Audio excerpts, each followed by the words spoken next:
So first, absolutely. And I was like, let's dig it all up. Oh, no. True. You'll never guess. So sidebar. Yes. And also, I feel like I shouldn't have to remember everything. I know. Actually, I have to talk about this. 3, 2, 1. Hi, everyone. Hey. I'm Alicia.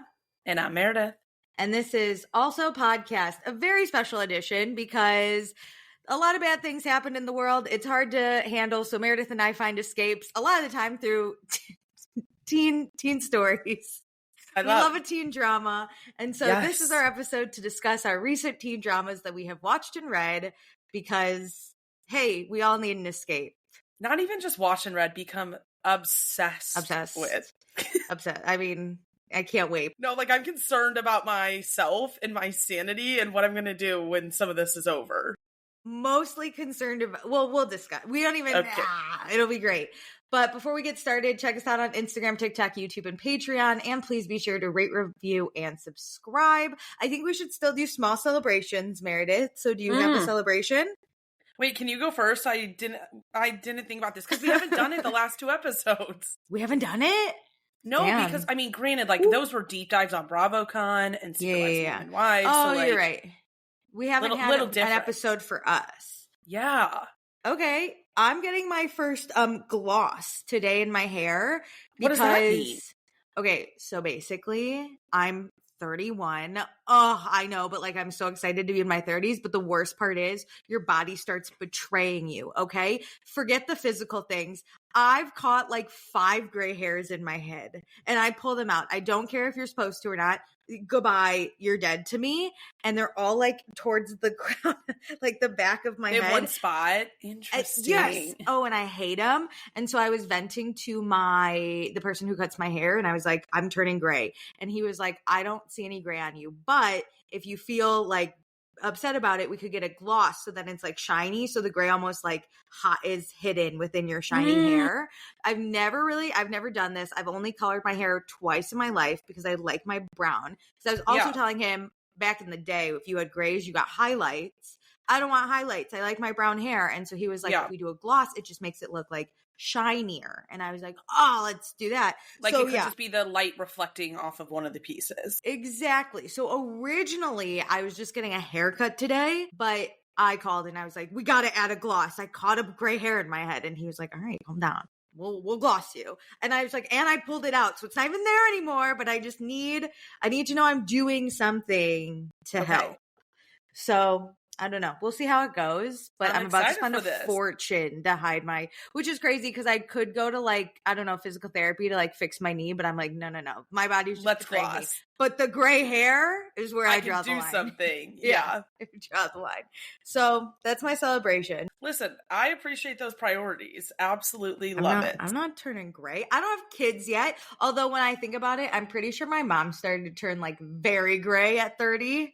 But she had 3 kids. Oh, so well, that's the thing. That's the thing I love about our life is I'm not going to look old because of some like munchkin running around. I'm going to look old because I did drinking alcohol. I did that. Yeah. I'm drinking alcohol, smoking weed, and then not sleeping. That's my own fault. I'm living. Hello. But it makes me upset because I think I'm great because of like work is kind of stressful. I can't think of anything stressful in my own life. So I blame work. So it's that's nice that nothing else is stressful. We love that.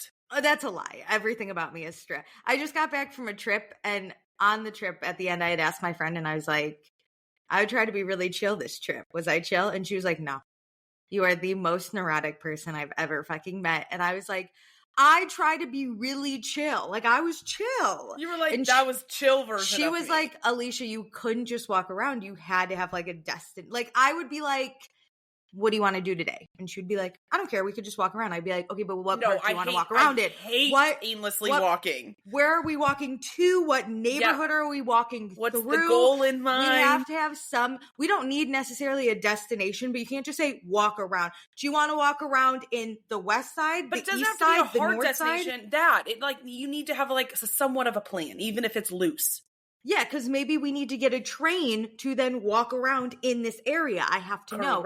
And also, she was gluten-free, so I'd be like, where do you want to eat? And she'd be like, oh, I don't care. I can always find something. I go, no, you can't. No, you can't. So you have to do, so I'm doing research and I'm like, what about this restaurant? What about this restaurant? We could go to this restaurant. This has gluten-free stuff. And she goes, I don't really care. And I go, no, you can't. I'm chill, but you can't. I need people who care about food. So I'm neurotic, which is why I'm turning gray. Love. I love, So I hate the gray for you. Love your. I love that you're like, nothing else is stressful. I make everything stressful. Totally understand that. Totally Okay. understand that. What's your small celebration? I had a girls' night and Ooh. it finally, like, I feel like I'm in the perfect place of my, like, friend group. I think a lot of us, like, strive to have one of those, like, big friend groups, you know, where just, like, things are really fun. And I do have that. But, like, I have the, like, subgroups in it where you don't have that, like, harsh dynamic of people being, like, frustrated you're hanging out with, like, a smaller group.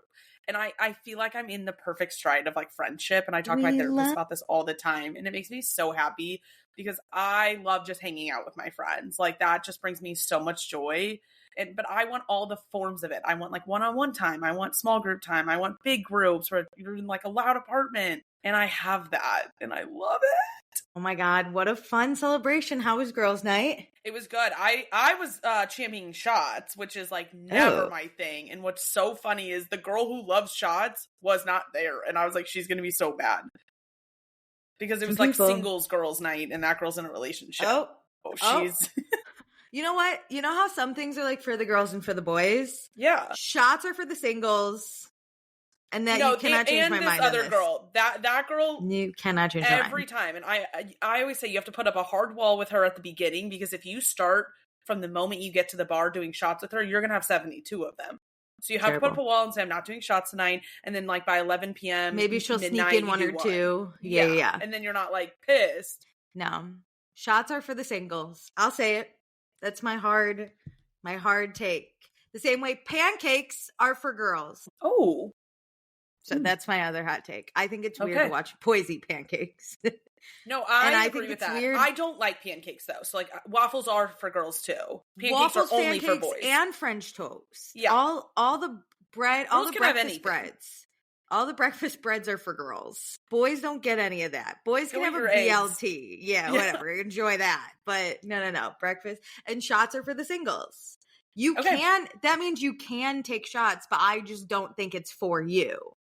You know, like the way, like if you wear a color that just doesn't match you, you can wear that color, but it's not your color. So people in relationships, you can take shots, but you look weird doing it. You look like you're not wearing the right color for you. Enjoy your mocktail. Alicia. Okay, they can have alcohol. Enjoy your Coors Light and be done with it. That is one of the best takes you've ever had in my life. Yeah. Yeah, I always think there are some things, like, I mostly do it with my dad just to piss him off, because though he's not supportive of the patriarchy, he was raised on the patriarchy, so it can get hard to get out of sometimes. Absolutely. But we hold him accountable because we're a girl house, and we've made that very clear. But sometimes we'll be, like, eating, and I'll just be like, that's such a girl meal. And he's Alicia, like, what the fuck? I just rage bait my dad. My dad was talking about how much he loves cheese, like eating cheese. And I was like, I love eating cheese too. And cheese is I was for like, the girls, oh my God, though. You love a girl dinner. And he was like, I don't eat a girl dinner. And I was like, no, I'm not trying to offend you. I'm saying, like, that's a thing. It's a girl dinner to have, like, a charcuterie board for dinner. Like, that's such a girl dinner thing. And he got so riled up, and I was like, no, I'm seriously not trying to rage bait you. No. That is the thing. You were genuinely trying to relate. And he was like, eh. No, I do it to rage bait, just to be so clear. I do it to extra rage bait. Oh my God, I hope he, like, never eats cheese and salami again. No, because he thinks it's girl. He thinks it's too girly for him. I love ruining things for men. I think their egos are so small. I need to do it more often. My dad will continue to eat pancakes. The only time I don't rage bait him is if he makes the pancakes. It welcome, sir, welcome. But your gratitude shines through first. Yeah, sure. But then I see him, like, drinking a sangria, and I'm like, oh, no, for the girls. Okay, you've challenged me to do that more with my dad, since it really riled him up. Yeah, you can do it. It just doesn't match you. It's easy. Like, he loves, like, a cranberry vodka. Yeah. That's for the girls. It's for the girls. And you could be like, you can drink cranberry vodka, but just know it's not your color. It's not. You're wrong. It's meant for you. It wasn't created for you. It's not for you. You're stealing it. You can indulge in it, but just know you're taking my culture. The same way this country was stolen, you're stealing my culture. Love. I feel like we should just go into our teen dramas. Hold on, let me get back into my 14-year-old body. We are 14-year-olds again. Shout out to that one review we got that I'll never forget. Like 5 years ago. That asked, are you guys literally 14? That's how you act and talk. You're right. But by now we would be 19 by that commenters. But like, I think young forever. Young forever. Forever 14. That's our new slogan. So forever 20. Who wants to be 21? Make me 14 living off my parents forever again. Same. No responsibilities. Can't even have a job. Like 14, I still have a bedtime, dude. I'm in bed by 9. Oh, that's my God. Awesome. But you had a cell phone and had access. Yeah, you were a freshman. Oh yeah. Make me forever 14. Anyway. Forever 14. Is it my turn? Yes. Alicia, am I going first? Can I just give context to people? Of course. A while ago, Alicia talked about this book it was on exactly our podcast. a year ago. But sorry. You talked about getting the book. And I was like, I need you to pause on telling me that story for 2 weeks because we have other priorities, which was so devastating. Yes. And then I turned her on to a show, and we've been looking forward to recording this podcast for easily 3 weeks. So this is for us. I just want to say. I don't care if one person listens. This is for us. Okay. This is our Kiki. I'm seated. Okay. I'm like so excited. So I have my water because this is going to be a lot. But a year ago, I read this stupid book series about a rugby high school. Okay, that takes Remind me place what in it is called again. It's the Boys of Tommen. The Boys. It's like 90s, 2000s Ireland. Very, very weird. I didn't know it was the 90s. I don't think we ever discussed that. I love this even more. They grew up in the 90s. They were in high school in the 2000s. Oh, they're us. Well, we weren't in high school. A few years They're before. like, yeah. They're like older millennials. Okay. We're like younger millennials. Okay, so. No, I'm 14. I'm 14. We're Gen Z, actually. Gen Alpha at this point. So, The Boys of Tommen. I read them a year ago. I would like to preface and say the author is problematic. I do not buy her books. I get her books from the library. Haha. Oh, yeah. So technically, I'm going to spoil them so you don't have to buy these books either. You know what happens. But you can just love these characters as much as we do. So from the beginning, I just want to remember. The first 2 books were Johnny and Shannon. And they were fine. They were very mid to bad. Then the next 2 books were Joey and Aoife. Joey is Shannon's brother. And those I was obsessed with. If you remember Meredith, I ate them up.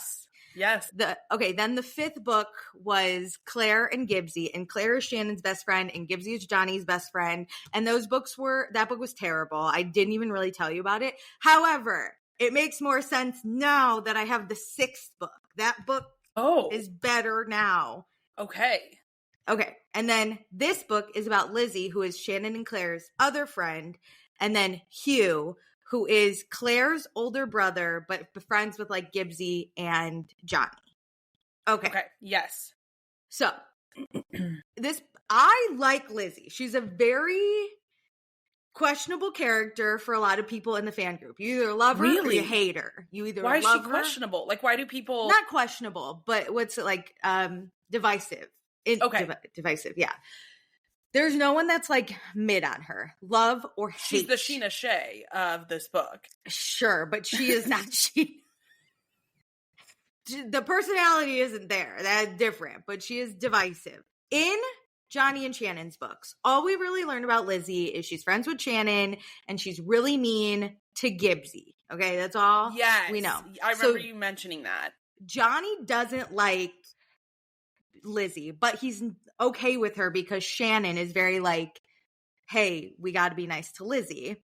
And also, Lizzie reminds Shannon of her brother Joey, who's also not the best morally correct character. You know what I mean? So Shannon has a real soft spot for Lizzie. Yeah. Then in Joey and Aoife's books, we don't really know much about Lizzie besides Joey clocks that Lizzie and Hugh have a little thing together, but Hugh is dating a different girl named Katie, and Lizzie is dating this other guy named Pierce. Okay, stick with me here. Yeah. So Joey's like, basically, he talks to Lizzie. He's like, I know you're into Huey, but not my circus, not my monkeys. I don't really give a fuck. And then Lizzie saves Joey from jumping off a bridge. I don't need to laugh.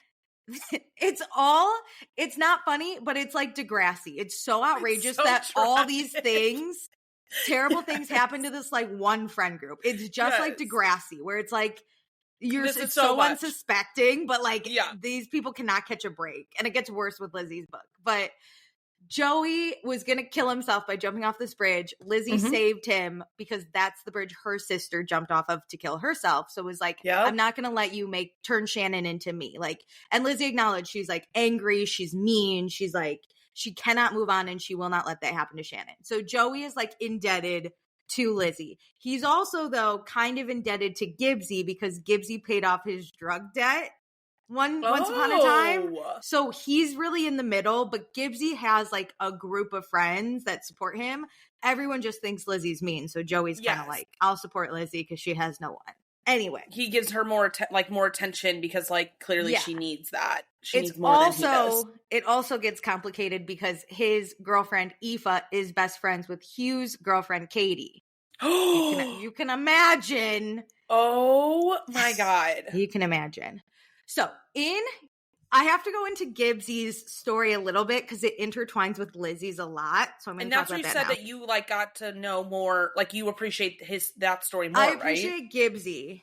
I hate Claire, his girlfriend, Hugh's sister. The worst character. You'll hear me bitch about it. But okay, so in Gibbs's book, I think it was called Taming Seven or whatever, we learned that like Gibbsy, Claire, and Hugh, they've all been friends basically out of the womb. Their parents are high school friends. Okay. Remember, Claire and Hugh are siblings, and then Gibbsy's like this other guy. While they're growing up, they also like become friends with Lizzie and Patrick. So they're like 5, 6, 7 years old. This is their group of 5. Mm-hmm. Patrick's an extra guy. He comes in later, but don't worry about it. In Gibbsy's book, his mom and dad separate, which puts a lot of strain on him. And his mom starts dating this guy who has a son named Mark. Mark is an important player. Okay. Mark sucks. We hate Mark. Mark is terrible. I've never read a worse character. Like, he gives me the heebie-jeebs. Really? Gibbsy's dad and sister die in a boating accident. They drown. It's not funny. What? Like, this is like...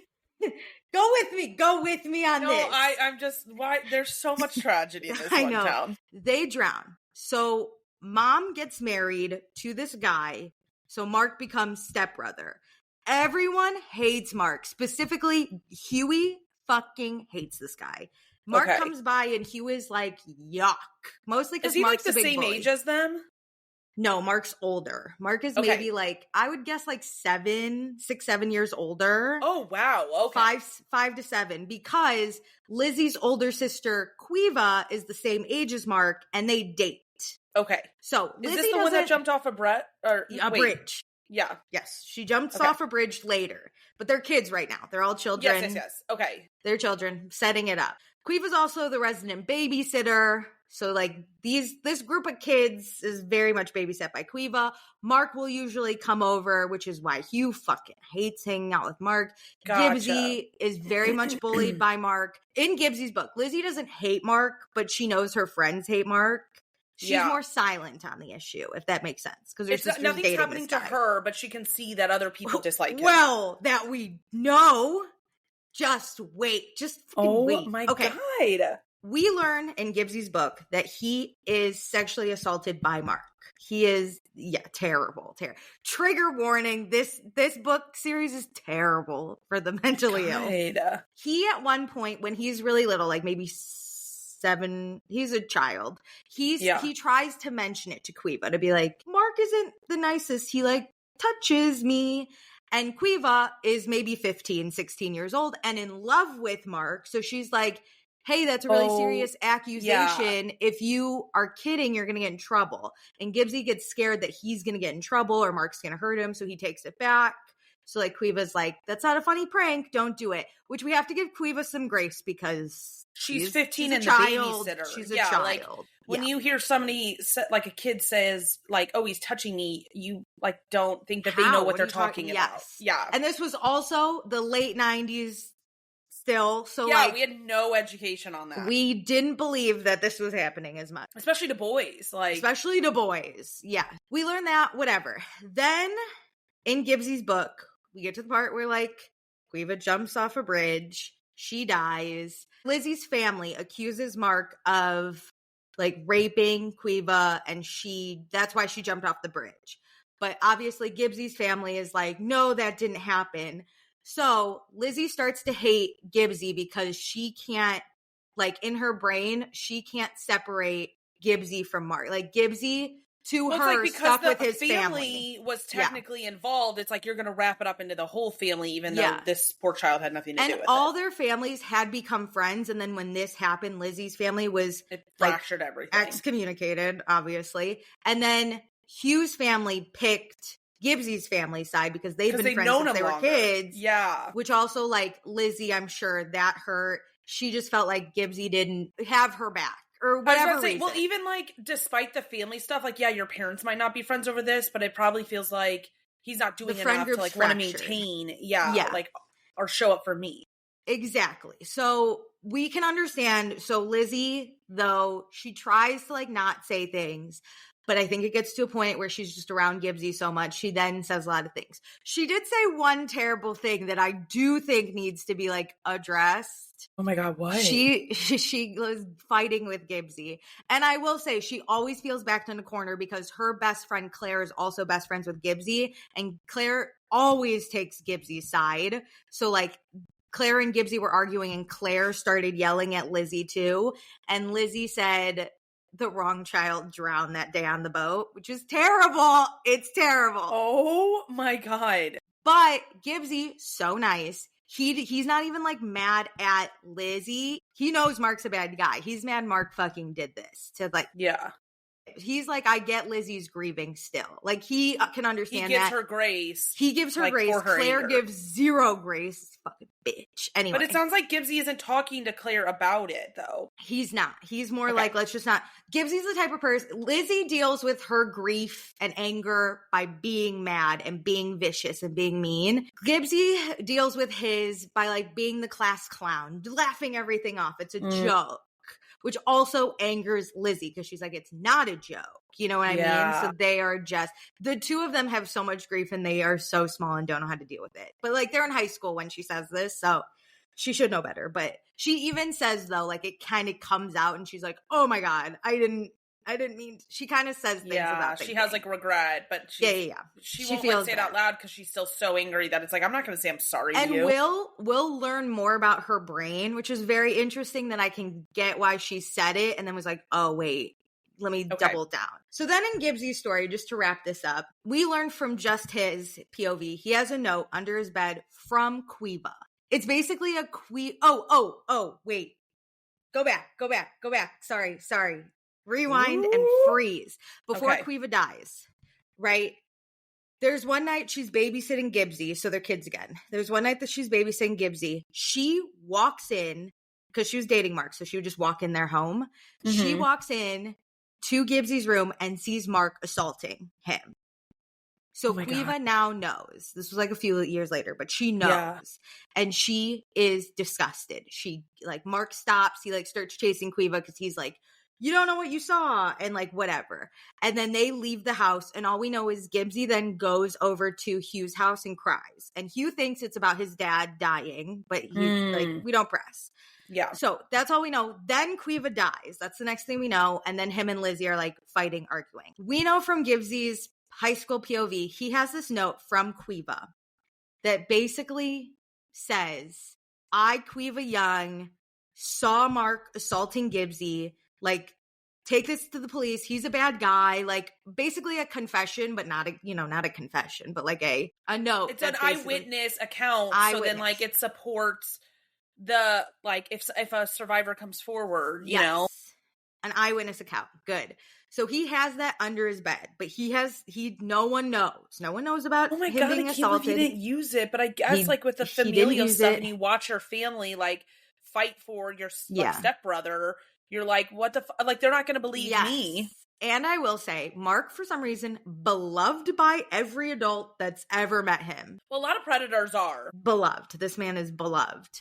To the point that Gibbsy's own mom will sometimes be like, Mark's the son I always wanted. And Gibbsy's like, what the fuck? I know. So he because they clearly anything. didn't believe Quiva already. So it's like she's the eyewitness account that like they already doubt her. So then like that being your eyewitness account wouldn't help. Yeah. And then they like doubt the Young family. They love this man, and she's saying that she like loves him kind of as equally or maybe even more than you. Oh yeah, my terrible. God. We're not even at like the worst. Okay. No. So he has this. Also, after like the rape allegations against Quiva, Mark has fled the town. He's gone, but Gibbsy still has this like no. Mark's out of there? Oh, thank God he's like away from these people, not hurting them anymore. He had to, like his family, because you know, even if it's not true, he was exonerated of all charges. Smeared. Your name is smeared, and so he had to leave, which again makes Gibbsy's family really hate Lizzie's family. Pitchfork him out of this town. Oh, it gets so much worse. So Gibbsy has this note. Claire, stupid Claire, goes into Gibbsy's room one day to get like the dance tickets that they're going to the winter formal.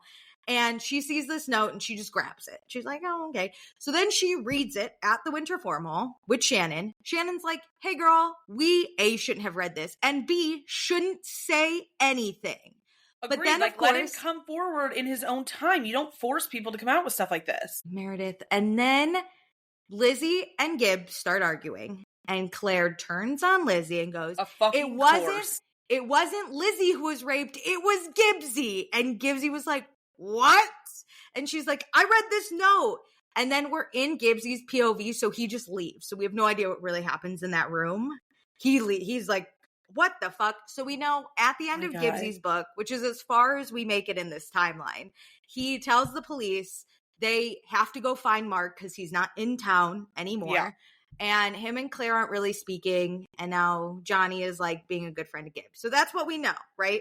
Okay.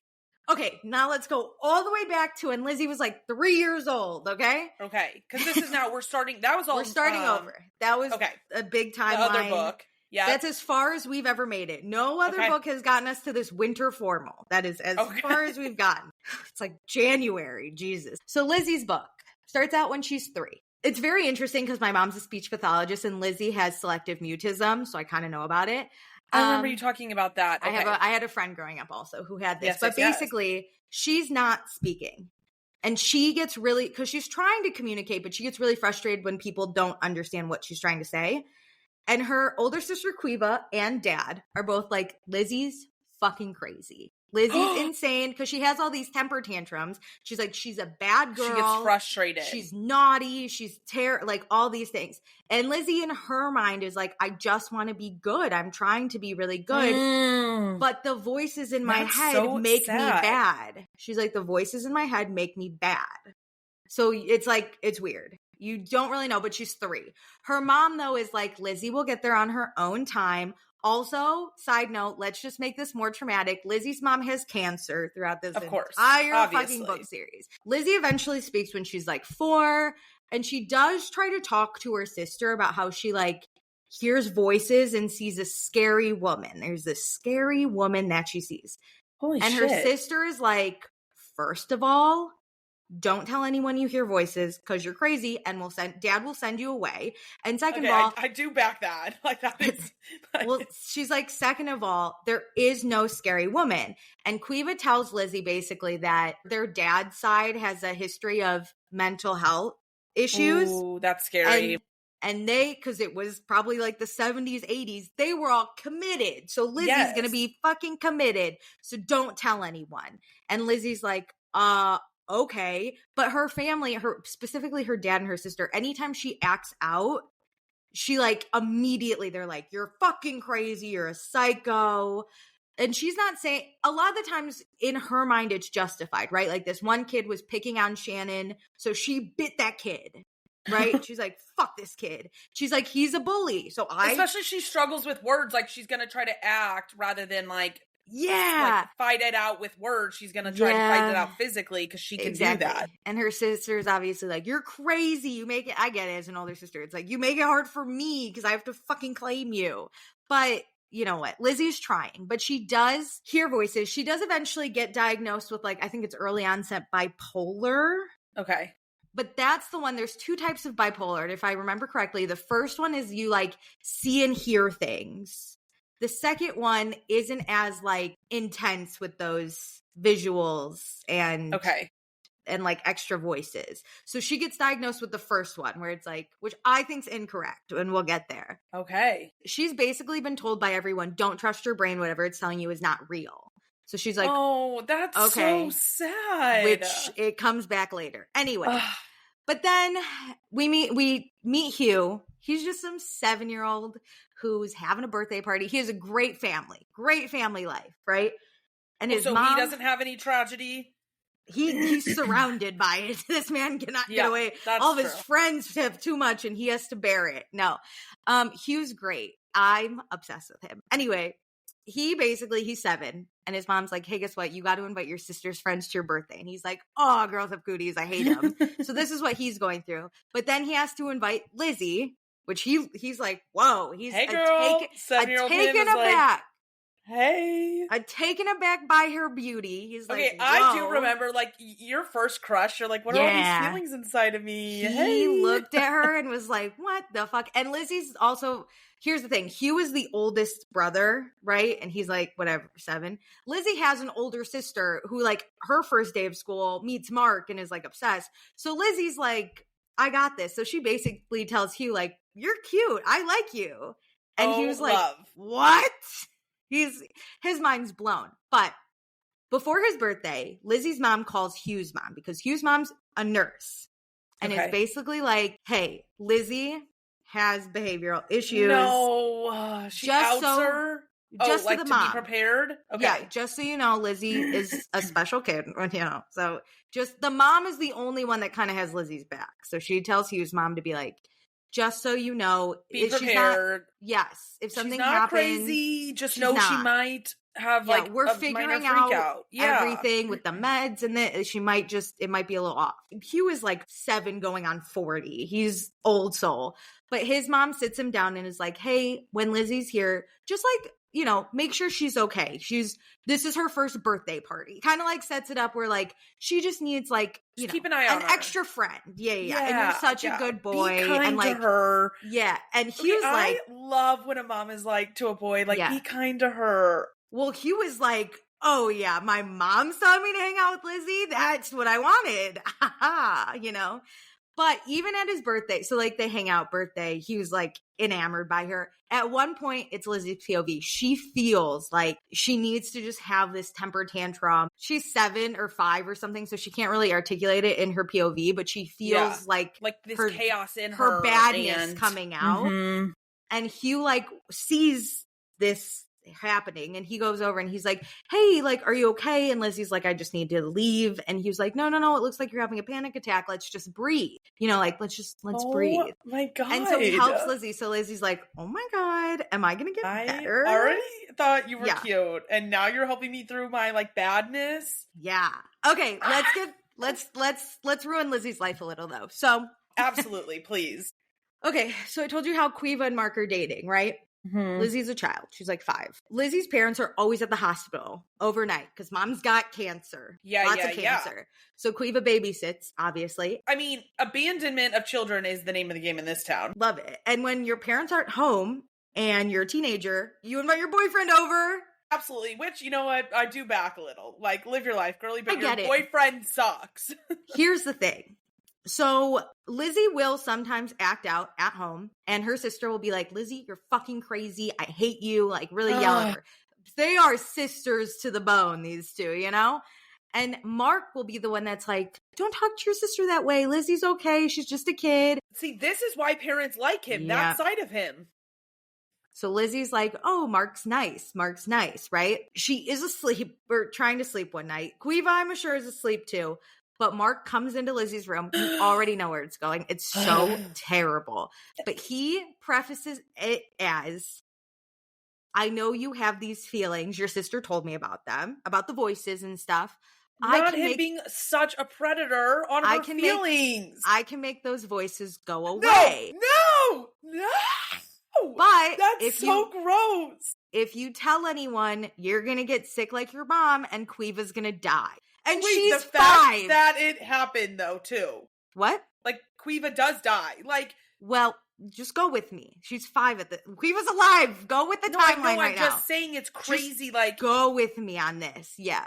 He's like, if you tell anyone, this is what'll happen. Do you want me to help you? And Lizzie's like, hell yeah, I want to be good for Huey. You can tell what happens. And I will say, I will not go into it. But as Lizzie gets older and this keeps happening, the things this man does, unforgivable. This is written out in plain English, what he does to her? Well, because Lizzie has been told not to trust her brain, and her brain is a little different than a lot of other people's, right? She compartmentalizes. So when it's written as like something that's happening to her that she's like disassociating from, it's like an italicized and it's written really choppy. So you put it together, but then like the next day, Hugh will see her and be like, why do you have bruises? Or like, there was one I'm not going to go into it, but I'm just going to hint to you what he does later. As Lizzie grows up, she's on this bipolar medication, right? Yeah. Which makes her go through puberty earlier than normal kids. The other kids. Oh, wow. And so he starts to give her birth control pills, but that fucks up your medication and it doesn't always work if you're on other medication. The bipolar or the birth control? Like both. Okay. But mostly the birth control won't work on certain medications. And I know that from me being on birth control. So I could infer that. And then let's just say Mark grabbed a hanger. Yep. So we can't really put this... I didn't know it was going to be that bad. I didn't want to talk about it, but... like, no, totally understand, but I'm glad you did because I'm just thinking, like, the assaults. Oh my God. Here's how we like... so traumatic. I know. And I'm skipping, but here's how we kind of put that together is like, it's written really choppy when it's happening and you're kind of like, what the fuck is going on? Because she probably doesn't trust her memories too. She like, she didn't store them properly. Especially she's as she trying grows to not up. remember them. Yeah. She's like blacked them out. And then it's also a traumatic experience. So then it's like she's trying to fully remember what happened. I'll go into more of how she kind of compartmentalizes, but the way it's written is really choppy and italicized. And then the next day when Hugh sees her, he's like, you're bleeding a lot. And she's like, oh, it's just my period. And he's like, I don't know, man. Like, Claire has a period and it's not covering towels. So my God. That's when you're like, oh my God, what did he do to her? Yeah. Okay, so it starts when she's 5. But she thinks she's being fixed. But then as she slowly gets older, she starts to like dislike this thing, right? And she starts to decompartmentalize and she starts calling it like this monster that walks into her room. Like, what age is this? She starts compartmentalizing pretty early, calling it like this monster. She starts to really hate it almost immediately because it hurts and she doesn't like that. But I would say around like 9, 10, 11, she's like, she goes to therapy and talks about this monster that makes her do things at the she's night. Starting to really like piece things together and trying to like understand her. No, because the doctors are like, the monster's not real. You're just seeing things. Oh, yeah. She doesn't trust it. She doesn't trust her brain. Anyway, so Mark sucks. And he does that for a very, very, very long time. Lizzie, though, outside of her bedroom, is living large. She has a huge crush on Hugh. She's good friends with Claire. She's good friends with Gibbsy and Patrick. And, like, they're this fivesome. And she's so happy to belong. Wow, the juxtaposition of that is crazy. Like, because her home life is chaotic with her mom being sick and Mark assaulting her. Yes. But then, like, when she's outside of her home, she, loves her life, living large. Yeah. She loves it. She has like the best friends. Hugh starts to also like her. Those two start hanging out more than her and Claire and Gibbsy start hanging out a lot. Like, her and Hugh are having the best time. One time though, and this is important, they're playing at Hugh's place outside in the front yard. Quiva's babysitting and they're just having the bestest time. And then all of a sudden Hugh stops and is like, why is that lady staring at us? And Liz looks and she goes, oh my God, that's the scary lady I see. And Hugh's like, oh my God, what the fuck? This lady's following you. And so they run inside and get Quiva, and they're like, the scary lady. And Quiva at first is like, oh, are you believing my crazy fucking sister? And he's like, no, I saw her. I saw her. Quiva goes out there and she doesn't see anything. So she's like, this isn't funny. Like, literally cut it out kind of thing. But Hugh's confused. Siblings, but I understand. Like, yeah, he's like, no one believes Lizzie. And he looks at Lizzie. He's like, does no one believe you? And she's like, no, I don't think she's real. And he's like, no. I saw her. Like, Hugh's very like, the fuck? That's also hard because nobody else has ever seen her, right? I know.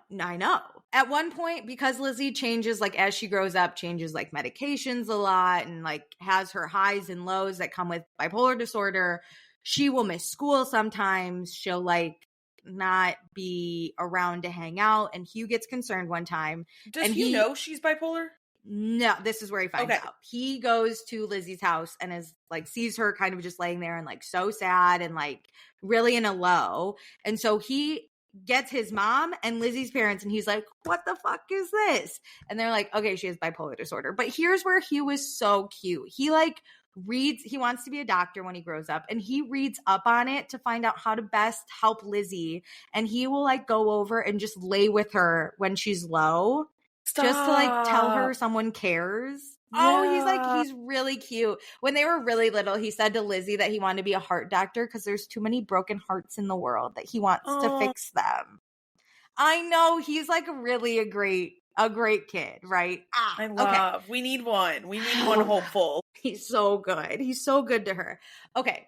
There's another time though. He teaches Lizzie to swim. He was a really good swimmer. He loves the water. He's teaching Lizzie to swim. They're riding their bikes home one day from the local YMCA, I don't know, the fucking rec center. And they see the scary lady again. And he's like, oh my God. So he calls the police, which Lizzie's like, don't call the police. They're not going to believe us. Yeah. And he's like, this is the second time I saw this scary lady. You say you see this scary lady all the fucking time. Like, what the fuck? I believe you. And of course the police are like, no scary lady. And like Hugh's mom is like, no scary lady. And everyone's like, Lizzie's crazy. And he's like, no, I swear to God. It sucks that you would need you would need another person to believe you, but he's seeing it. And they're like doubting him too. They think he's so in Lizzie's delusions because he hangs out with her all the time. Keep in mind, Hugh is smart. He's sitting here like, no one believes her about the scary lady. She also talks about this monster that she sees. Who the fuck's the monster? Like, he's like really kind of, his wheels are turning, this guy. Oh my God. But yeah, because he's like, I see the scary lady. So like the monster, who is the monster? Like she's not just seeing things. He's thinking like, Lizzie's not as crazy as everyone makes her out to be. Like, what the fuck kind of thing. But he's just a kid. He's still just a fucking child. Anyway, he's no detective, let me tell you. Anyway. So let's get back to some bad stuff. That night where Quiva walked in on Hugh, walked in on Gibbsy and Mark. Remember that? Yeah. Okay, so Lizzie's mom is going to go to Texas to try out a new cancer drug, right? Okay. Her mom and dad already flew out. Quiva and Lizzie are waiting for the school break to begin, and they're going to fly out a few days later, right? Lizzie and Hugh are bummed because they're boyfriend-girlfriend at this point, but like, they have to spend some time apart because Lizzie's going to Texas. It'll be 3 weeks. That's very important. And Hugh's like, no worries, love you. So Lizzie's going to go with Quiva and Mark to Texas, which Hugh was like, I fucking hate that Mark's going, but because he was like, why can't I go? And everyone's like, because you're 12. And he's like, doesn't matter though. So he and Lizzie have plans to hang out their last day before she goes to Texas. That's the day that Lizzie is bleeding on towels. So their day is spent like Hugh taking care of Lizzie and basically just like laying in bed with her. And then when Quiva gets home, Hugh is like, bro, you're supposed to be watching your sister. She's up here bleeding out and you're fucking nowhere to be seen. And she's like, oh my God, calm down. It's just a period. And he's like, I don't care if it's a fucking cut. Like, you should have your sister's back more. You should, like, he is fiery. And he's like, whatever, little Romeo, like, enjoy, see you never. And then Quiva leaves to go, like, find Mark, I think, to bring him back to their house. Yeah. Because Mark's not going to drive over and then leave his car for 3 weeks. So they're, Quiva's going to pick him up. Yep. I think she drives Hugh home and then, like, across the street. That's where Mark lives. So she Okay. goes to get Mark, and she walks in, obviously on Gibbsy, and she leaves. She's like, fuck that. Fuck you, guy. And she goes back to her house. Lizzie is on a ton of medication. She's out of it because she's losing blood, right? She's half asleep. And she hears Quiva and Mark arguing. And she's like, whatever. They always argue about some shit. But then they come up the stairs, like right by Lizzie and Quiva's bedrooms. And she hears Quiva yelling and is like, I saw what you did. You were hurting your brother. You're a monster. And Lizzie, because she's associated Mark with being the monster, she's like, monster? But she's out of it. You have to remember, she is like out of it. But she's kind of trying to be like, monster. And then she hears screaming. She hears doors slamming. She hears Mark yelling at Quiva. She hears Quiva yelling at Mark. Then Mark says something like, what did your bitch sister tell you? And Quiva's like, are you fucking kidding? And she storms into Lizzie's room and is like, has he ever touched you? And Lizzie's like, am I going to get in trouble? Because she's scared she's going to get in trouble. Yeah, well, she gets yelled at every time she calls him the monster. They're like, you're always in trouble. So she's like, but that's when it hits Quiva. And she's like, are you fucking kidding? She starts trying to fight Mark. Mark's obviously a guy, so he overpowers her. Then we go into disassociative mode in Lizzie's POV. So just know, this is what I have. When it's like the italicized, like chaotic choppy writing? Okay. This is what I have put together, though. I love that style from like a writer. Yeah. Like, I think that's a really great way to. We have to infer and put in context clues. So basically what happens is Lizzie and Quiva, we come to, they're locked in a room. The monster's outside, yelling, won't let them out. Quiva is banging on this door. Let us out, let us out. And Mark he's like, locked them in a room? We don't even know what room. But Mark is like, you saw something you shouldn't have, Quiva. Just let me think, whatever. And Lizzie looks at Quiva and is like, are we going to die? Like, are we going to die? She's and Quiva's bleeding out on the, like, whatever they are. She's weirdly better. Like, I think that's the least of their concerns at this point. True. But like, that's true.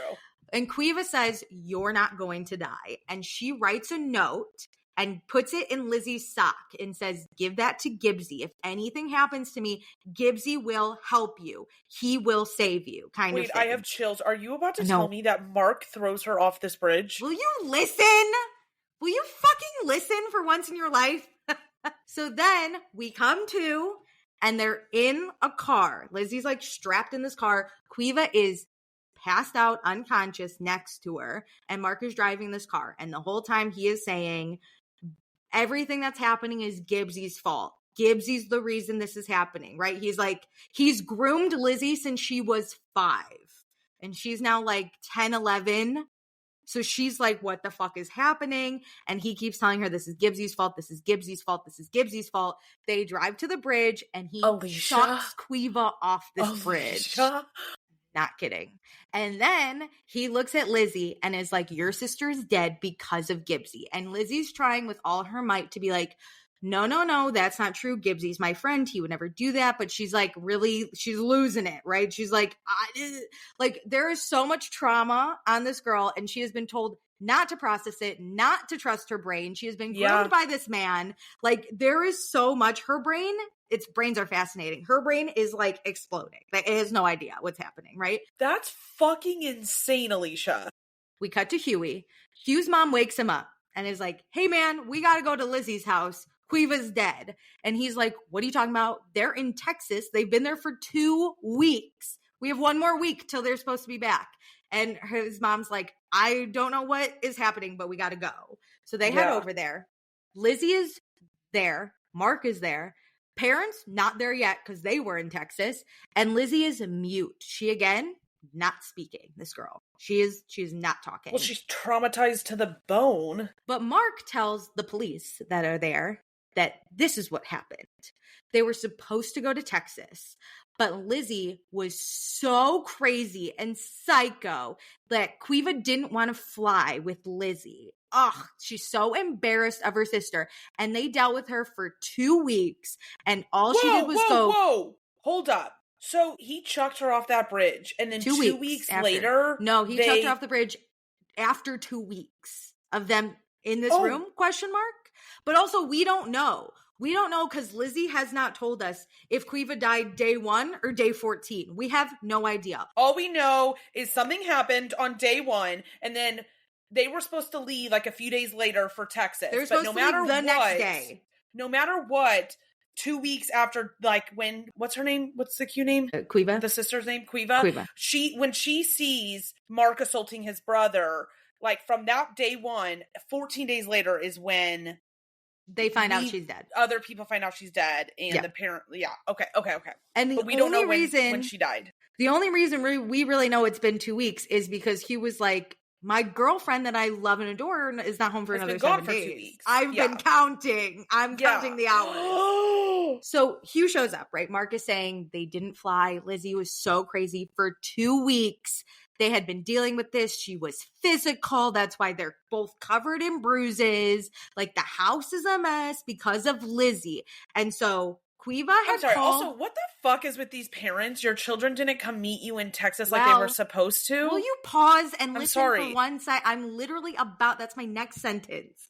Quiva had called her parents in Texas and said, we're not going to go. I'm not flying with Lizzie. So that happened. Mark, the parents confirmed that happened. Mark is, every time you tell me a different section of this story, it's just like Mark gets worse. Will you let me get to the end? It gets worse. Yes. Will you just let me get there? Okay. He's like, anyway, that's what happened. That's why we weren't in Texas. And Quiva was so embarrassed to have a sister that was Lizzie. She killed herself. No, because like subtly he's already been telling her that it's what's the kid's name? It's his fault that his sister's dead, and then publicly he's also blaming her. That it's like this shame spiral and hate. Oh, my heart. Hugh puts his little detective hat on and goes, wait a second. If you were here for 2 weeks, why wouldn't you call me? Why wouldn't Lizzie call? Lizzie would have called me. And Mark's like, no. She was so crazy. And he goes, Quiva would have called me. Yeah. He goes, Quiva knows that I can calm Lizzie down. And also, he goes, her lows and her tantrums don't last 2 weeks. I've been around the block, my guy. Mark is like, nope, that's what happened. Quiva killed herself because Lizzie's so crazy, and we didn't call you because she was so embarrassed. And he was like, that doesn't make zero sense. Love him. He looks at Lizzie and he's like, what happened? But Lizzie's not speaking. She is like mute. So he's like, okay, I just need her to like feel comfortable. So eventually she talks again, right? Okay. So a few days later, they're having people at the house, one of those, like, before the funeral, everyone comes over and, like, gives their condolences. Lizzie's just chilling by herself. Hugh's watching her. Hugh has a tight eye, but he has to leave because he's a child and he's at his parents' mercy. True. So he tells Gibbs, he's like, do not leave her side, right? So Gibbs goes over to Liz. Lizzie's still not talking, but they hug. And while they're hugging, Lizzie sees Mark watching. And so she takes the note that Quiva gave her and slips it into Gibbsy's pocket, but doesn't say anything because she's not speaking, right? So then Gibbsy is told to leave by Mark. Gibbsy leaves because he's scared of Mark, even though Huey told him don't fucking leave. But it doesn't matter. Yeah. Anyway, Mark looks at Lizzie and basically says, you know nothing of what happened. If you speak on it, what I did to Quiva, I will do to Hugh. And you know I can do it. No. And Lizzie just like the is like emotional blackmail on this girl. But Lizzie is like, Gibbsy's gonna save me. Gibbsy's gonna save me, So she's holding out hope. She gave him the note. So she's like, he has the key to get Mark out of our lives. He's gonna save us. I don't have to say anything until they already take him, and then I can say everything because he'll be in custody. Oh my God. No. So then we're at the funeral, and Mark, Gibbsy, and their family show up, and that's where Lizzie she had spoken a little before, but that's where Lizzie really loses it. She starts screaming bloody murder at this family. And that's where she's like, he raped and hurt Quiva, and that's why she's dead. She does say he killed her, but implies that she killed herself because Mark hurt and raped her. Right? Yeah. That's what she says. And I don't think also Lizzie has processed that he assaulted her for many years as well. I think she's just going off of what she saw, like, this minute moment, Mark and Quiva, and was like, wait, that's the guy. That's black and white to her, like, because she didn't happen to her, so it's got a brain, yeah. So she accuses him. Obviously, Lizzie's parents believe her because it's easier to be like, Mark's the reason our daughter's dead, not our other daughter. Yeah, they want a they villain want a reason that's anyways. not Lizzie. Yeah. Obviously, Mark's like, she's crazy at this funeral. And Lizzie runs up to Gibbs, like gets on her knees and is like, please help me, tell them. So did she read the letter? She might have. It's unclear. Okay. It's unclear if she read it, but she was told Gibbs he's going to help her if she gives him this letter. I was about to say, she just knows that no matter what, the letter will set her free in some way. So she's like, please help me. Tell them he hurt her. Like, tell them. And he's like, I'm sorry, I don't know what you're talking about. He's also not there. He's thinking it's him, right? And he's like, I'm not going to fucking say I was assaulted by this guy right now, right here, right now. That's where Lizzie feels betrayed. And she's like, I will never be friends with you again. So that's why she hates. Yeah, because it compounds because Mark was telling her that Gibbsy's fault for why her sister is dead. And then also it is somewhat Gibbsy's fault that she's not being set free. Like, he has the key to set her free. So it's like, I hate you for all of this. Yes. So it is really hard then leading up because Lizzie and her family are kind of like exiled from this friend group. Claire is overwhelmingly team Gibbsy on this, right? Hugh is like, he talks to Gibbsy and is like, listen, Liz has no one. I'm gonna be there for Lizzie. Gibbsy's really great about it. He's like, I don't want her to be alone. I want her to have friends. Like, please go be there for Lizzie. Yeah. Hugh's mom is a little like, you're only a kid. Like, you don't have to take this all on. And Hugh's like, literally die, Mom. I'm going over there. I don't care. And so he goes over. He spends like a whole summer with Lizzie, like really trying to bring her back from the brink. Lizzie, she self-harms. She has tried to kill herself twice at this point. Dude, this is the darkest book of them all. No. Hugh saves her each time, but they end up building this really, like, again, beautiful relationship. Like, they're really cute. Are they dating still at this point, or is he just, like, being her friend? No, they're 100% in love. Okay. And they get a lot better, right? Hugh's a few years older, so he goes to high school. Lizzie eventually, like, they're really good. Eventually, like, she goes to high school. They're, like, sexting it up, you know, but not having sex. Hugh is like the opposite of every teenage boy. He's like, we shouldn't have sex. Well, he clearly knows she's like unwell, so it's like, I don't want to add another. I feel like he just wants to take care of her. But they get better. This was like when Lizzie was like 12. Now they're like 14. Lizzie would be like 14 at this point. Okay. So it's been years. They've like really built, and it's been really good. Also, something to note, when you are diagnosed with like childhood bipolar disorder, you are hypersexualized. Like, you want to be touched, baby. And I have read that before. But she's like, please, and she's on meds and everything. She's good. And he's kind of like, okay, tell you what, we will have sex on my 16th birthday, which is on Halloween. I think it's so funny when people just like pick a date. They're planning it. Once we reach this one date, it's fine. He's like, I'll be 16, you'll be 15, it'll be great, right? So they're going to lead up to that. So they start their school year. It's really going well. Lizzie is so happy, happiest she's ever been since Quiva died, you know, really going good. She gets home to her huge estate off the bus one day, says bye to Hugh. She's like, see you later, boyfriend, right? Is walking to the door. She hears a little rustle. She lives on this huge estate that cannot be claimed enough. And she's so happy. She's like, oh my God, is that a deer?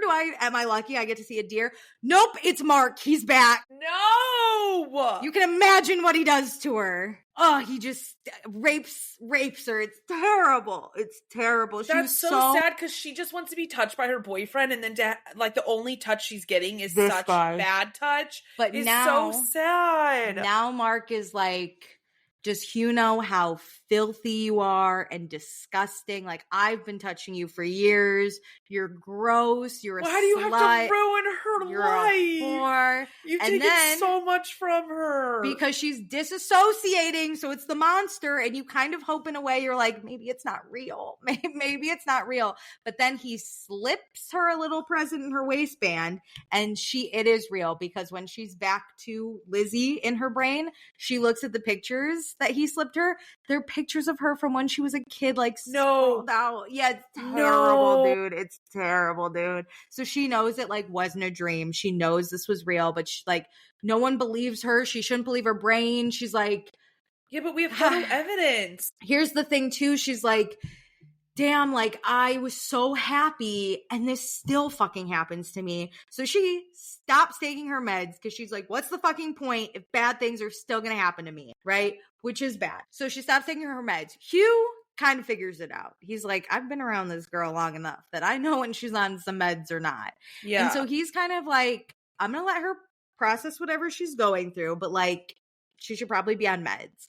And as she's off the meds longer, she's getting a little more manic, right? And he's like, I don't know, girly pop. But it comes to Hugh's birthday, and they're just having a little bonfire. Mom and dad are out of the house. They're just doing a chill little bonfire. They're going to have a rager the next night when they go to like Claire's sporting event and then stay the night. This was just like a chill night to get the party going. And so they go up to Hugh's bed, and Liz is manic. She is like, let's have sex. She doesn't know which way is up. And Hugh recognizes that. And he's like, I can't have sex with you. That's like having sex with you if you're drunk. Like, you can't give consent. But also, this is our first time. This is not how I want it to go. And he's like, look, Lizzie, I love you, but like, you are not in the right state of mind to consent to us having sex. Like, I can't rightfully have sex with you, right? But Lizzie is so manic. She is like, I'll find someone else to have sex with me. Like, I'll just do it. But he knows that she's like not in the right head, right? So he's like, Lizzie, are you fucking kidding? So she leaves and she goes like walking through Hugh's giant yard, and she comes across Pierce, who we know is now in Johnny and Shannon's timeline dating or fucking Lizzie or whatever. Pierce has known them since they were kids too. And he's like, what's wrong, Lizzie? And Lizzie's like, again, very manic. Hugh won't have sex with me. And he's like, I'll have sex with you. And she's like, really? Awesome. Like, she cannot. Again, even her POV is so chaotic to read that you're like, she's not on this planet. But Hugh gets them. First of all, he's pissed at Pierce. He's like, you know, this is my girlfriend. You're supposed to be my friend. Fuck off. Yeah. And then he looks at Lizzie. He goes, I will deal with a lot. And I understand you're not in the right state of mind, but I will not deal with infidelity. Like, I cannot do I won't take that. Yeah. I won't do it. And he knows Lizzie's like not correct, but he's also like, this is a standard I'm holding you to. Yes. He basically says to Lizzie, you're uninvited to my rager tomorrow because you're off your meds. So either get on your meds or don't come to my rager tomorrow. She's like, whatever. She doesn't even clock that he's mad at her. She is like, whatever, see ya. And so the next day, he's having his rager, right? Pierce shows up. Huey basically tells him, go to hell, get out of my face. So Pierce like disappears. And then Lizzie shows up. In her POV, she's like, I show up with half a bottle of whiskey and I don't even know how I got here. Like, she is she's blacked out. She's manic. No idea. She walks in and she's like, you know what? I'm going to wait for Hugh in his bedroom and then we'll have sex. She does not even remember the conversation from last night. Yeah. So she walks in the room and who is there? Pierce. Pierce is in Hugh's room. So they like start talking and Lizzie's like, yeah, I just want to have sex with Hugh. Hugh's my boyfriend. I love him. I want to have sex with him, but he won't have sex with me. And Pierce again is like, I'll have sex with you. And she's like, Pierce, no. I know. She's like, yeah, I really want to have sex with Hugh. And he keeps saying like, I'll have sex with you. And the lights are off and she's manic and drunk. And she's like, you will? So as she's like, her POV, they're hooking up. She's like, yes, Hugh, she thinks it's Huey in her mind, right? Who, of course, walks in while they're having sex. Hugh walks in. He's pissed. He starts beating the living daylights out of Pierce. But then Lizzie comes to a little bit and she's like, why is Huey dressed? That's weird. I think we were just having sex. And then she sees a naked Pierce and is like, oh, no. What did I do? Like, she kind of puts it together. Hugh and Lizzie talk. He is like, I cannot do this. I am breaking up with you.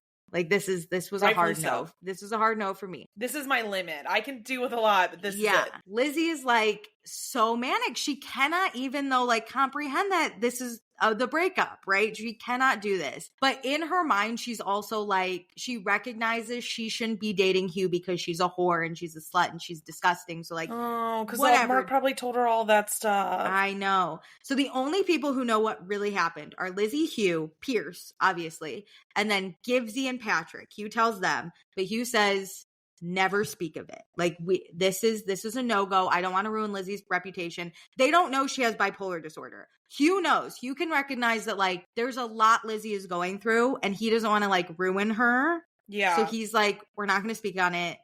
The guys hold too. They never break. Like, it is so classified. Now Lizzie's at school. She's manic. She's trying to seduce the fuck out of Hugh. He's like, we are broken up, girl. It does work a few times, but he's like, we are broken up. Do they hook up? Yeah, a few times. Love. That, like, Hugh gives in and he's like, you gotta Because he stop. loves her. He loves her. But she is not, like, currently in the right mindset of love. It's crazy, but she just wants to hook up. Yeah. So she's like, fucking Pierce. But in her lows, she can recognize that, like, this is terrible. This is terrible, but she's a disgusting slut. So it, like, doesn't even matter. You know, like, she's so manic. So then there's one night that Hugh decides to go out with Patrick. That's where he meets Katie, his new girl. However, what Hugh fails to recognize, because he's so drunk and so missing Lizzie, even though he met Katie, is that Patrick likes Katie and is pissed that Hugh kissed her. Oh my God. It's the craziest try. But Hugh is like, I don't even know what's happening. He just wants a distraction. Like, they had a full conversation where Patrick was like, how could you do that? And Hugh was like, I don't know. Like, Lizzie's just so great. And Patrick's like, no, Katie, the girl that you, like, met tonight. And he's like, yeah, whatever, Katie. Like, yeah, I met her. And then Patrick's like, delete her number. And Hugh is like, I know I should delete her number, thinking Liz. And Patrick's like, no, delete Katie's number. Katie's number. They are just not on the same page. But Hugh just loves her so much. Anyway, that same night, Lizzie's fucking Pierce. Her dad walks in on her, is like, you're a problem. You're a disgusting slut, whatever. And she's like, yeah, I am, whatever. And then her mom has a heart attack because she hates the fighting so much. Oh my God. The next day, Hugh wakes up and Claire's like, hey, Lizzie's mom had a heart attack. Hugh drops everything. Is the mom alive? Yes, somehow. Okay. Cancer and a heart attack. She's kicking it. I'm trying to wrap it up real quick here. But basically, while they're sitting in front of the mom's bed, Lizzie's dad is like, you killed my one daughter and now you're gonna kill my wife, so how does that feel? And Lizzie basically says, I'll do it your way. I'll get committed. Like, I'll get help. I'll get committed. And he's like, great, we're gonna send you away. And then Hugh shows up. Hugh is basically like, look, I want what's best for you, even though we're broken up. Like, if you go away, I fully support that. He promises to wait for her, but he won't. As you know, he won't. So she goes and she gets electroshock therapy. No. This girl cannot catch a fucking break. This is why you can't hate her. The card she was dealt is insane. But the problem is, like, other people don't know that. Like obviously, as the reader, you're getting all of that information. I always think about, like, what information other people have. Other people probably don't know she's being fucking shocked in a chair. No one knew except her dad, who was the one that's like, do it. More! Do He's it. Like, more! He's like, that's my enemy. Oh my Kill her. God. I know, terrible. So she does that, and the whole time she's thinking of Hugh, but Hugh is thinking of Lizzie, but then Katie, like, asks him to hang out a few times, like, go on a few dates. He needs a distraction. I do support him trying to, like, but then get over Lizzie. She's like, will you be my boyfriend? And he's like, sure. But he, the whole time, is like, I don't really like her that much. Like, he's like, I still love Lizzie. He just wants a stable Lizzie. I know. And so a few months later, I think 90 days, Lizzie was like getting shocked. She comes back to school. This is all before Shannon comes to this school, by the way. That's is crazy. Like insane. She comes back. Hugh sees her. They have a talk. Basically, Lizzie is like, I'm better now. She's not, but she's a little better. I don't know. But she's basically like, I know you're dating someone else and I think that's better. I think, like, you deserve someone who's not me, like someone who's not going to drag you down, someone who's not crazy, someone who's like ruin your life basically. And he's like, no. And he starts crying and he's like, no, wait, this is, he's so torn. He's like, I want to be with you, but also I know that, like, I can't be, because he can't stop thinking about Lizzie cheating on him. To him, which, as the reader, we know Lizzie was assaulted by Pierce. For sure. She was drunk and manic. She could not give consent. But Lizzie doesn't recognize that. They can't talk through it to get over it. You know, like... Yeah.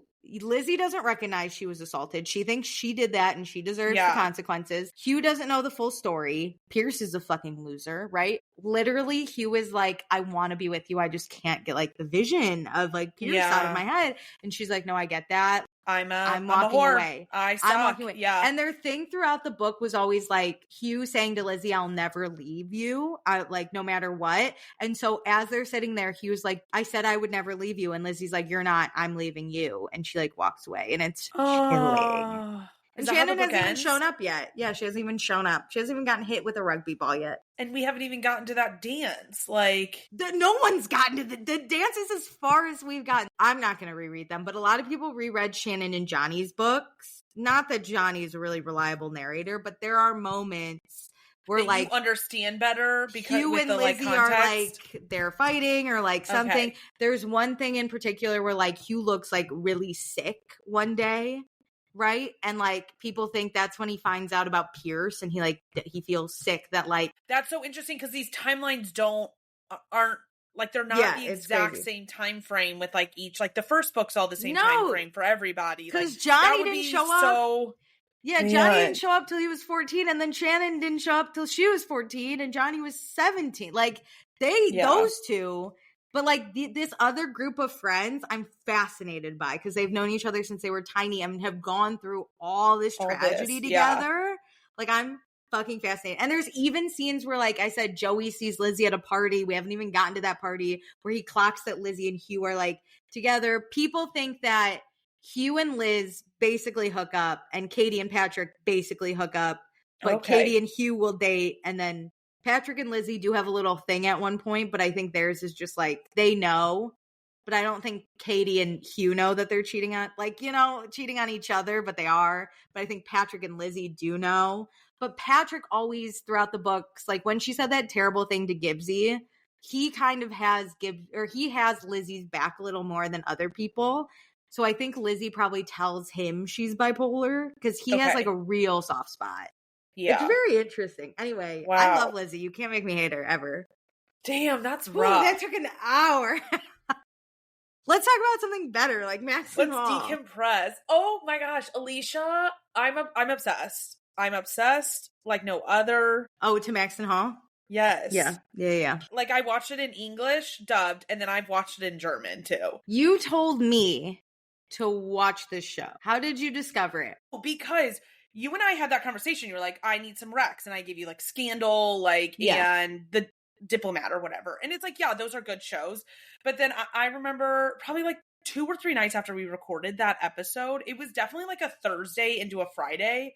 I stayed up till 3 a.m. watching season 1 of Maxton Hall. I watched it all the way through. How did you find it? I needed something just to put on. And so I was just like, when you're just like scrolling through them. Yeah. I need something interesting. So I just started scrolling through and I was going to go watch The Summer I Turned Pretty again because I just needed something like that. And I think it was either under recommended or like in the carousel. And I was like, the fuck is this?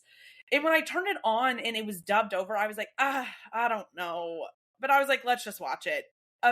Immediately after episode 1, hooked. Damien, who plays James Beaufort, gorgeous. I was like, we're in.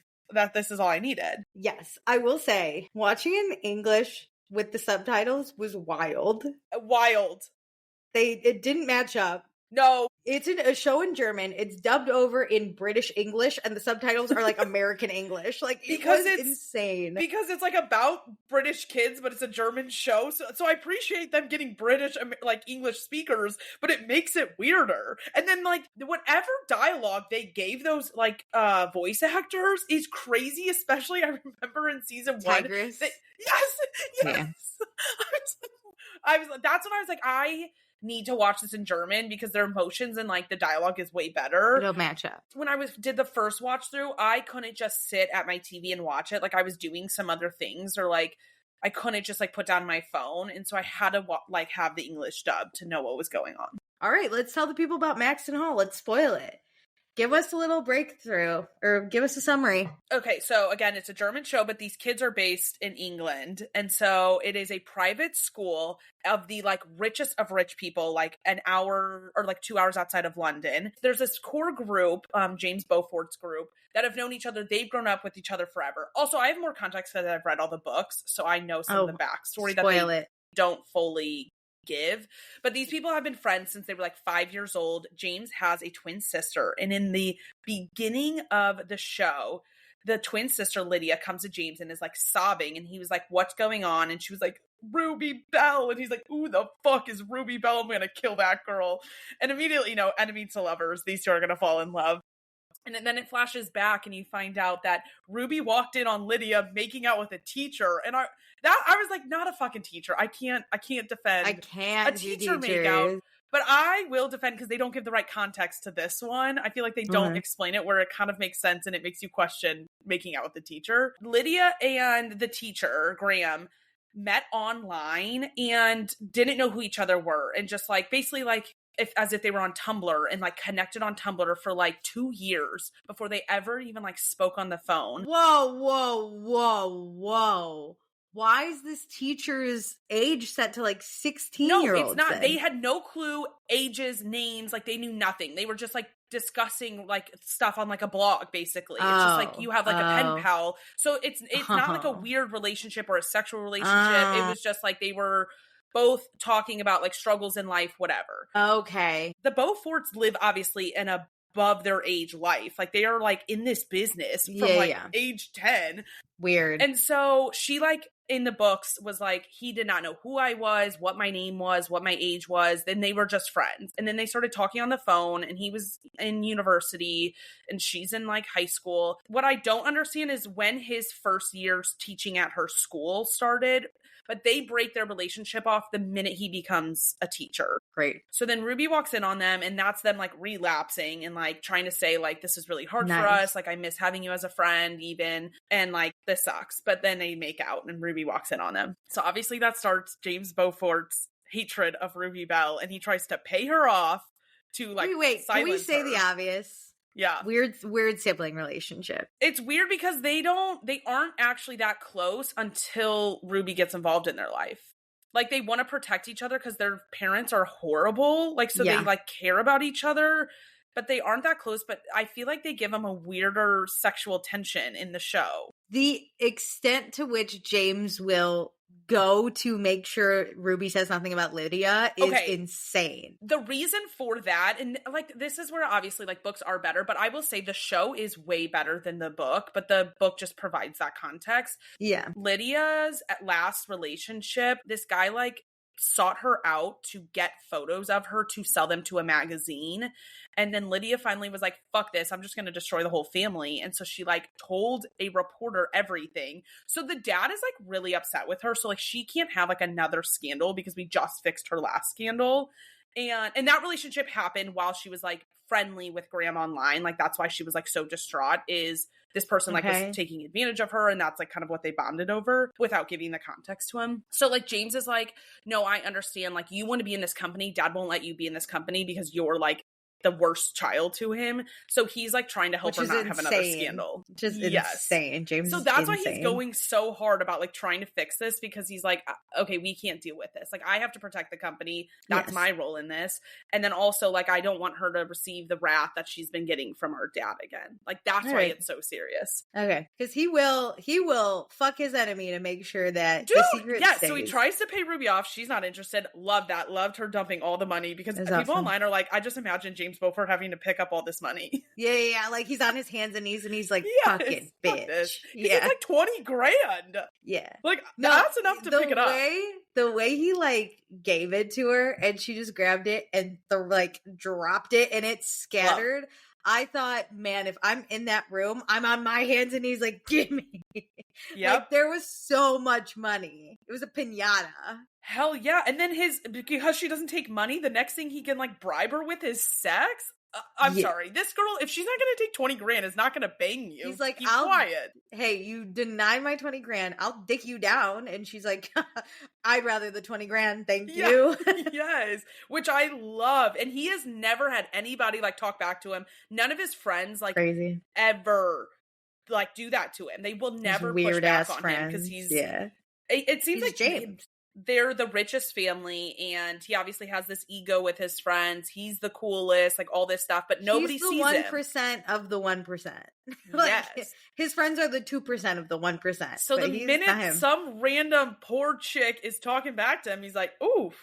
The poorest girl. Here on scholarship. Here on scholarship, like dirty Dad's socks. in a wheelchair.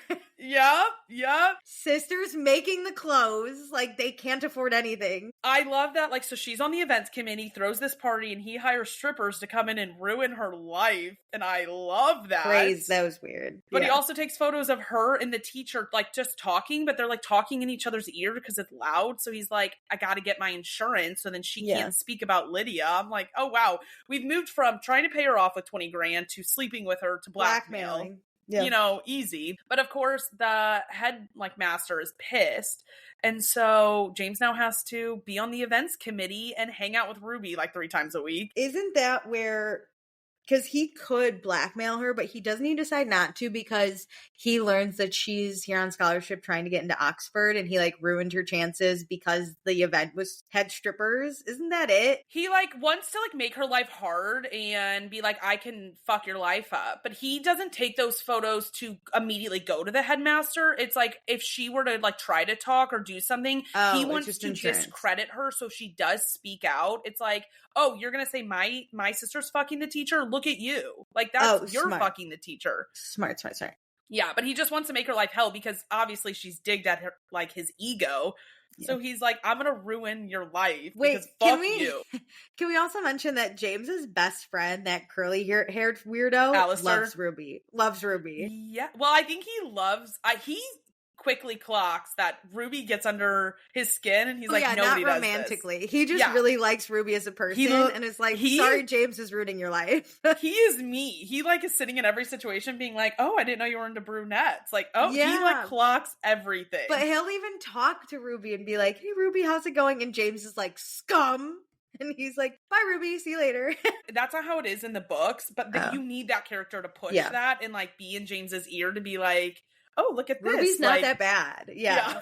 Ruby's kind of cool. But they work on the events community together, and the next event, they have so many fucking events at this school. Oh my God, and all of them, if they don't go right, she's losing Oxford. Yes! The stakes are high. All these kids don't have to go to school. Like, James skips school like 3 times a week, and that's fine. He'll get into Oxford, even though he's probably like not that smart. But Ruby, if this extracurricular activity of planning all this school's functions, like if the lights go out for 1 minute, she's losing Oxford. That makes 0 sense, but yes, 100%. Yes. So they're planning this party. James is like, this is a shitty idea. What we should actually be doing is a Victorian party. And I was like, you're actually so right. And I love that Ruby got clocked and is like, you're actually not good at your job. I'm incredible too. Well, she's never been to a Victorian party. She's poor. She's like, how am I ever going to get a dress for this for our fucking poster? What's Victorian? My family wasn't even around. James is like, my family goes back generations. We have Victorian shit. Yeah, my family goes back to the 1300s. Like, I have everything. Ruby's like, my sister can't put these dresses together. But Ruby wants a dress from the Beaufort archives because they're like a fashion They want to take a picture of it. Yeah, which I'm like, just Google it. She's like, we need a picture to put on the poster. It's imperative that we get this picture. This picture, again, I'm like, go to clip art, get a photo. If we just need a photo of a dress, why do we need to go be the originator of the photo? Yeah, so this full German school goes 2 hours to London, which me, who thought it was taking place in Germany, was like, what? What's going on? But of course, the seamstress at this place is like, you must try it on. And it's the beautiful Cinderella moment where she walks down and James is like, I'm in love. Wait, actually, back it up. Right before they go to the archives, they have a fight in their like Oxford class. And she clocks James so much. He's like, you need money for people to take you seriously. And she's like, well, if the only thing you care about is money, then people only see money for you because you add nothing to it. Like, you're empty, you're useless. And he's like, get him. Fuck you. He storms out, knocks over the chair. Alistair's cracking up in the corner. Alistair's like, she got him. Freak. She got it. And then she apologizes, and everybody's like, oh, that's probably the first person who's ever apologized to him. Well, it would have been funnier if she was like, sorry, I hurt your fragile little feelings, but here I am. She apologizes. You can tell like something's changing because the actor Damien is really good at showing his emotions like on his face and like filtering through all of those. No, they have chemistry, these two. Oh, yeah. What's crazy, in season 1, they are both dating other people, but season 2, they're those relationships had ended. And you can kind of tell. Like, they're more willing to make out. If I was dating either one of them, I'd break up too. I'd be like, you never look at me like that. And I don't care if you're acting. That's insane. Yes. That's so she crazy. apologizes. He is like, oh, how's the dress? She's like, I burnt it, actually. Oh, no. Okay. Ruby's sister, the seamstress, puts together, she's always helping Ruby put together clothes. She, above and beyond. Puts together this amazing dress that Ruby can't iron. And so she burns it. The iron on it and it goes up in flames. Her poor sister starts laughing with her. Ha, that's so funny that I'd be like, if They're that was my sister, oh, broken nose, elbow to the face. After she stayed up all night to make this dress.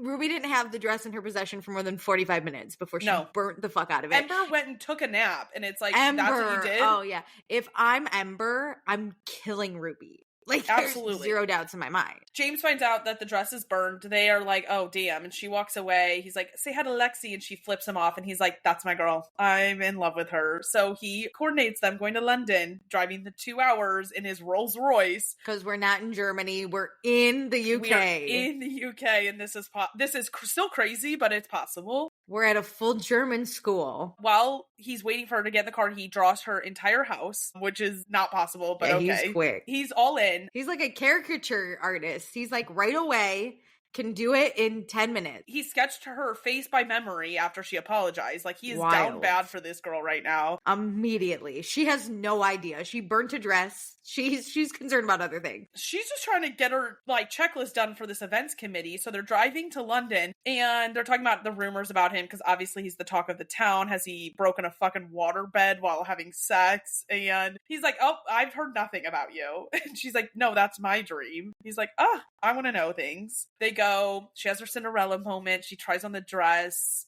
They're, like, having the time of their life. In another universe, it was giving Lizzie McGuire movie. Ooh. CoverGirl in a different world. This was too romantic for that, but you know, in another world. They said that the song that played while she's walking down the stairs, like, literally went viral immediately. And I remember hearing that song, but I didn't know why. The dad walks in, of course, and is weirdo. Pissed James is supposed to be at a lunch with Elaine Ellington, investors, the person he's trying to set James up with. Which Elaine's not at their school in season 1, right? In the books, she's actually a year older than them, and she's at at Oxford, so it's a little bit weirder of a dynamic, and they don't push it as hard. But she is at their school. I just don't think she's shown as much in season 1. But I can't decipher what age they're trying to put her at, because her and Alistair are in the same classes. They're siblings, but they're not twins. Yeah, that was also crazy. But Elaine is his betrothed. Yes. This is an arranged marriage for business reasons. With James's best friend's sister. It's all strange. Yeah. So that's crazy. And James will not speak up or say anything in front of his father because he's fucking terrified of him and can't ruin the business. Father's a freak, dude. This man's a freak who walks in with a flashlight onto the teenagers. We're not even there yet. We're not even there yet. Yeah, he walks in. No. This is at the Beaufort. This is okay, but we're not there. Yeah, we're always in this dress. I can't decipher. I know. So James and Ruby are about to kiss, and the dad walks in and is like, "You're supposed to be at lunch with your betrothed." And James is like, "Oh, I'm gonna shut the fuck up right now." Ruby's like, "You won't introduce me to your parents? You're embarrassed of me." So she leaves. Is supposed to go home with the driver, and she's like, "I'll take the tube, babe." Take the fucking Rolls Royce. Why are we taking the tube 2 hours back to London or back to whatever fucking town you're in? My confused ass again going, the tube doesn't run to Germany. I was like, where are they? They are in the UK. Ruby's pissed because she's like, how dare you like slight me in front of your parents? I'm so embarrassed. I'm a catch. I'm going to Oxford all on my own if this event goes right. That's the thing is like, she doesn't know the dynamic of his family, but still like you can say, hey, this is Ruby. Hey. Why don't you even give her name? Like, get the fuck out of here. So Ruby's done with this man. Walks into school. She's on the poster. Her and James in their little outfits are on the poster everywhere. I would be so embarrassed. This is so rude to do to me. No, I'm pissed. I hate being the center of any of no one knew my name, and now I'm this girl? And you don't even tell me? Like, I'm on the poster, and he's like, oh, I thought that would make you feel better because I didn't introduce you to my parents. No, this doesn't make up for that. You introduced me to the rest of the school? Yeah. The fuck? Like, now I'm in the gossip mill. Like, everybody talks about you, and I don't like that. And I told you I like to be invisible, and you made me not invisible. No, So she literally, doesn't want to do that. it wasn't even just her. It had to be both of them. And she's like, That- we're not even together. You slighted me and didn't even kiss me. What do you mean that we're on this we've poster never now? kissed, and now Is this everybody our coming thinks we're- out? Yeah. What's happening? Yeah, terrible. So rightfully, Ruby's like, fuck you. I want to go back to the way it was. Like, let's be enemies. Her poor Let's have you Asian bride me friend again. is dealing with the fallout. My God. And James is like, you don't want to be like my friend anymore? So he's like kind of butthurt, and then shows up to her house and is like, you're not invisible to me anymore. You're way too special. Yeah. Shows up to her dinky little house in his In Rolls Gormsey. Royce. Yeah. He leaves the dress, I guess, on the fence outside, which I'm like, this is a vintage dress, and your mom finds it on just hanging on the fence outside. Yeah, fucking right. Yeah, right. No offense to Ruby Bell, but she doesn't live in a gated community like the rest No. of them. I'm stealing this dress if I'm walking Correct. past. Correct. I don't But care if it fits me or not. It's mine. it fits her perfectly, so that's her dress for the event now. And so her and James are not in the best place, but he's like, come hang out with my friends. Like, I promise they're not so bad. She's like, I don't want to be in your world, which I get. She's like, I have Kieran and my Asian German friend whose name escapes me. Kieran's Elaine. the nerd. Elaine, I got Kieran and Elaine. I don't need much No, else. Lynn. Those are my homies. Elaine is Lynn. the Sorry. is the Lynn. betrothed. Right. Lynn and Kieran are the nerds. I like Yes. the nerd group. I I'm like the team nerd nerds. group. I'm team In nerds. the book, they talk a lot more about how Ruby, since the minute she started at the school like 2 years ago, her whole goal has been to leave, like, separate her lives. Like, she doesn't talk about school at home. Her family, like, she'll just be like, oh, today was fine, even if it was shitty. Like, all the stuff that's happening with James, her family does not know about. She will not talk about anything with school. And then, like, with school, she does not want anybody to come. Like, Lynn comes over once, and she's, like, kind of pissed that, like, Lynn is encroaching on her, like, family life bubble. Like, she wanted them so separate. So she doesn't want to, like, start socializing with her classmates. She just wants to get to Oxford. That's upsetting because Lynn has to deal with so much bullshit from Ruby. Agreed. And Kieran would, like, sell his soul for Ruby. She has good friends. Well, Kieran just wants, like, Ruby to see him, and Kieran is down bad for her. Kieran is down bad. He's, like, shucking chicken shit for Ruby. Yeah. He loves her. And Ruby doesn't even notice. I'm team Kieran on this. I know James is hot and we have to pick him, but poor Kieran. James wouldn't even introduce you to his family. You can kill Kieran's family. He'll let you. Yeah. He'll Without do question. anything for Down you. bad. So Ruby decides to go to the party because she's like, oh, he left $1 million dress on a fence for me. He sees I hope I don't me. burn it. Yeah, keep Ruby away from an iron. The please. iron. So she shows up to the party while Elaine is trying to make her moves on James. And he's like, get the fuck away from me. The love of my life has just walked in. I just want Ruby Bell. They go and dance again when they're about to kiss. Elaine throws a fucking martini on this chick. Awesome. They go outside. And somehow Ruby gets thrown into a pool and she's deathly afraid of water. Was that party? Yeah. Oh, that's where I clocked into this show. I was like, first of all, the cinematography of this show is incredible. Whoever edits this, insane. The angles, the colors, the slow-mo, it's crazy. Yeah. But yeah, Ruby, deathly afraid of water. Could have just stood up in this pool. It was wild. No, she was scared when they were squirting her with a water gun, scared of water. Insane. She's not in the dress, right? She's just, this is a house party. No, this is just a party. Yeah. She's in like a flannel and like a she little goes sundress. Yeah, she's like the Wicked Witch of the West. She's gonna melt if water is poured on her. This squirt gun, terrible. Then she's pushed into this Literally pool. chucked into the pool. And Which, she's like not this even doesn't moving, actually happen. This doesn't. No. No one would actually be like, I'm gonna bully her, push into pool. Like the No. fuck? She could have stood up, but she's so scared. In the book, everybody else is swimming, so it ends up being a little bit more normal. Okay, so, like, she's no. they're like all hanging out like by the pool. A bunch of them are like jumping in. So them like bringing her into the like swimming is like less weird. Well, yeah, and she's in a white dress. She's the only one thrown into this pool. Yeah. That was weird. The best is in the book. They go, we know when people play dead. She's playing dead. Like, don't worry about her. Whoa. It's like, whoa. oh shit. So she's scared of the water. She sees her dad and like, you don't know what's going on. James jumps in. The cinematography of him jumping in and like swimming towards her was incredible. He lifts her up, cradles her and is like, it's okay. I must say, 'twas a small pool, but when they're underwater, She it coulda looks just like stood an up. ocean. Yes. He jumps in right next to her. And when they're Where underwater, he's like swimming. He's a mile away from Yes. her. He's going to save her. They're under that water forever. No one's holding their breath. She's in the shallow end, by the way. Like, she could have stood up. She could have stood up. The best too is when you're thrown into a pool, you immediately scramble to try and get to air. She just starts sinking. She's a dead body. Yeah. Which is hilarious. It took everyone she gets thrown in and she just does Jane's a while to like jump in. Well, everyone was like, stand up, like just put your legs. But no, the best was everyone kind of stands around. And you would think, again, when you're drowning, you try to go to the top of the pool. No, she's missing. Everyone's like, where is? And everybody has their phones out recording this. Everyone is recording it. Even if she just got thrown in, this isn't that interesting for every person to have their phone out Everyone's recording it. She does not break the surface. Everyone sits for a good 5 to 7 business days to debate if they should go in or not. And then James jumps in right next to her, but swims a mile to go get her. The cinematography is incredible. And then lifts her up like Superman. She's in tears. But may I also say, she never had a moment of like, she was just crying immediately, even though she was underwater for a minimum 20 minutes. Because that's how long the scene was. Yes. And he carries her out like Superman in his wet shirt.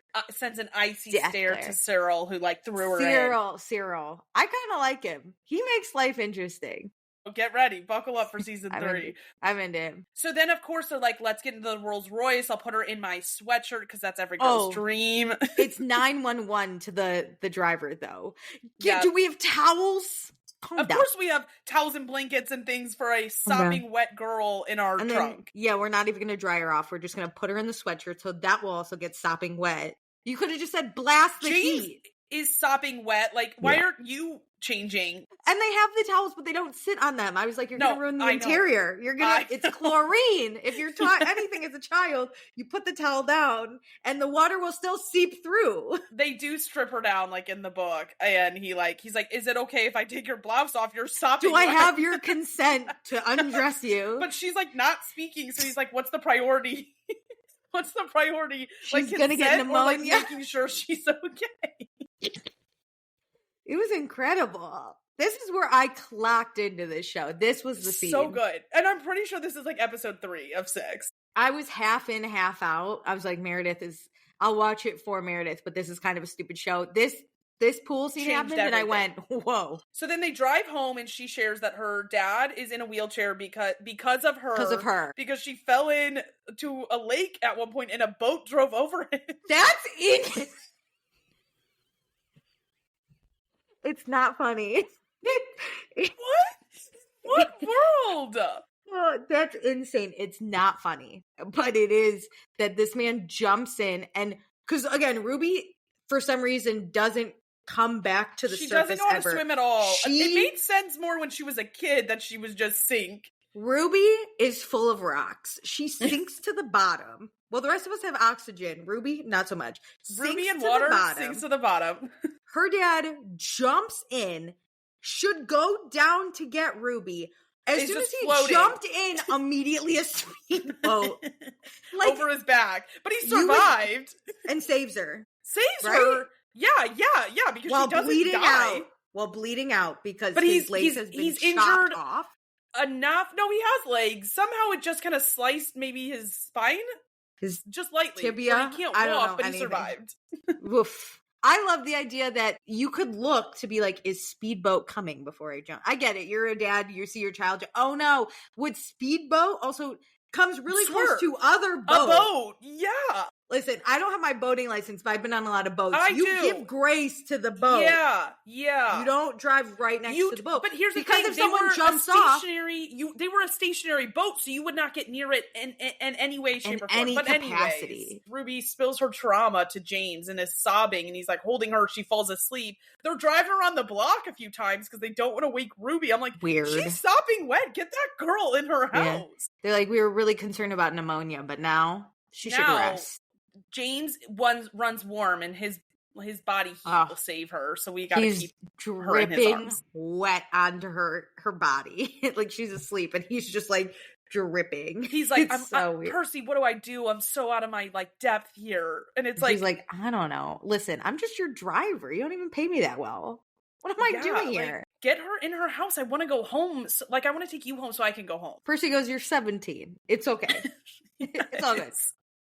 So that's what that episode ends, and then it picks up, Incredible. and she's like imagining that they were like gonna hook up in the car, but there's all these people taking camera or like taking photos, and I was like, that's so traumatic. Why would all these people be surrounding you? Also, it really wasn't a sexy scene. You weren't hooking up. It really wasn't that sexy. Yet to actually kiss. I'm like, okay, we are 3 episodes in.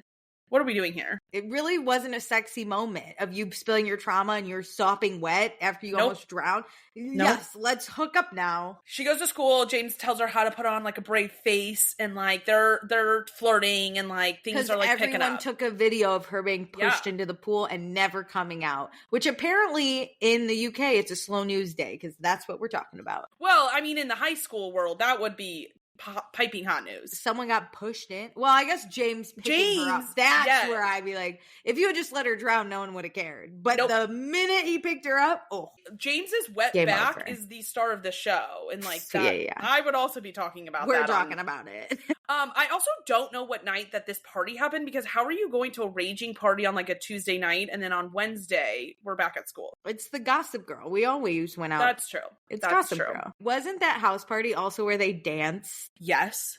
Oh, that was the hottest dance scene I've ever seen. I was like, like they just danced to music for a while. Incredible. That was incredible. Also, I've heard the actor Damien cannot dance, so I'm like, who coached him on this? Whoa, that was some hot high school dancing, may I say. Yes. I've been to a lot of homecomings and I've never quite seen that happen.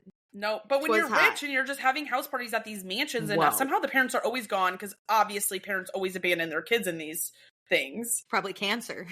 That's Ireland, okay? Not in the UK. Not the UK. They're just in London on business, you know? Like, they're just doing other things. We're still planning this freaking gala. Somehow, we're decorating for it. It's gonna be Ruby's birthday, and James is like, oh, I'm even clocked in more. I'm actually gonna show up to this party, even though I've been planning it and supposed to be there. I'm actually gonna show up because I am in love with you, and it is your birthday, and I can't wait to see you. But don't worry, the dad has other plans, because his whole life goal is that James is never happy and can't be a kid. So, like, James can't go to this party anymore because he has to talk to the press about their business at, like, 8 p.m. at night. What is this clothing line that they have? It's the weirdest. Young Beauforts. But, like, we're marketing to the 40 and plus? Like, it's so weird. The OG business is suits. And that is, like, to the 40, 50-year-old dads. And then they're creating this line for kids in suits, which I guess makes sense because they're all used to being in their suits, their uniforms. Kids in suits. Hell yeah. For sure. All right, great. Yeah. Yeah, he has to give a press conference in the dead of night. So he can't show up to this party. But they're like, he's still helping like organize it. So he's like setting things up with Ruby. And then somehow there's like live quails and they have to deal with those. And like they get out on Ruby's birthday, the day of the event. So Ruby gets this. Wait, you know who helps with those quails? Kieran. Well, it's Kieran's fault that the quails exist. Hey man, he was just trying to impress. I get him. I do love James being like, that man is down bad for you. Oh, and James clocks it and Ruby's like, no, he's not. And even Lynn is like, please, girl. James is like, oh, I'm not worried because that man's not going to get you. I'm going to get you. Kieran with the quails? Not so much. Not jealous of Kieran. I'm James Beaufort. Beaufort. It's Ruby's birthday, so James gets her a leather bag because she has this backpack that's about to just rip at the seams, and everybody actually makes fun of her in the book for it. And the photo he drew of her by memory, and it's like, oh, this man is like, I'm in love with you without saying I'm in love with you. Yeah, for sure. So then it's the evening. Ruby dresses in that purple gown. James has never seen anything more beautiful. Well, he doesn't see her because he's not going because he's supposed to like go to the press. But he decides, I'm abandoning all my responsibilities. Let's turn around. I'm going to be in my blue suit and go to this party. Can we also pause real quick? The sister, through all this, is dealing with her, like, teacher drama, and Alistair is gay and has, like, this side guy who doesn't... Yes. There are so many side pieces Stories. to all of this that never go anywhere.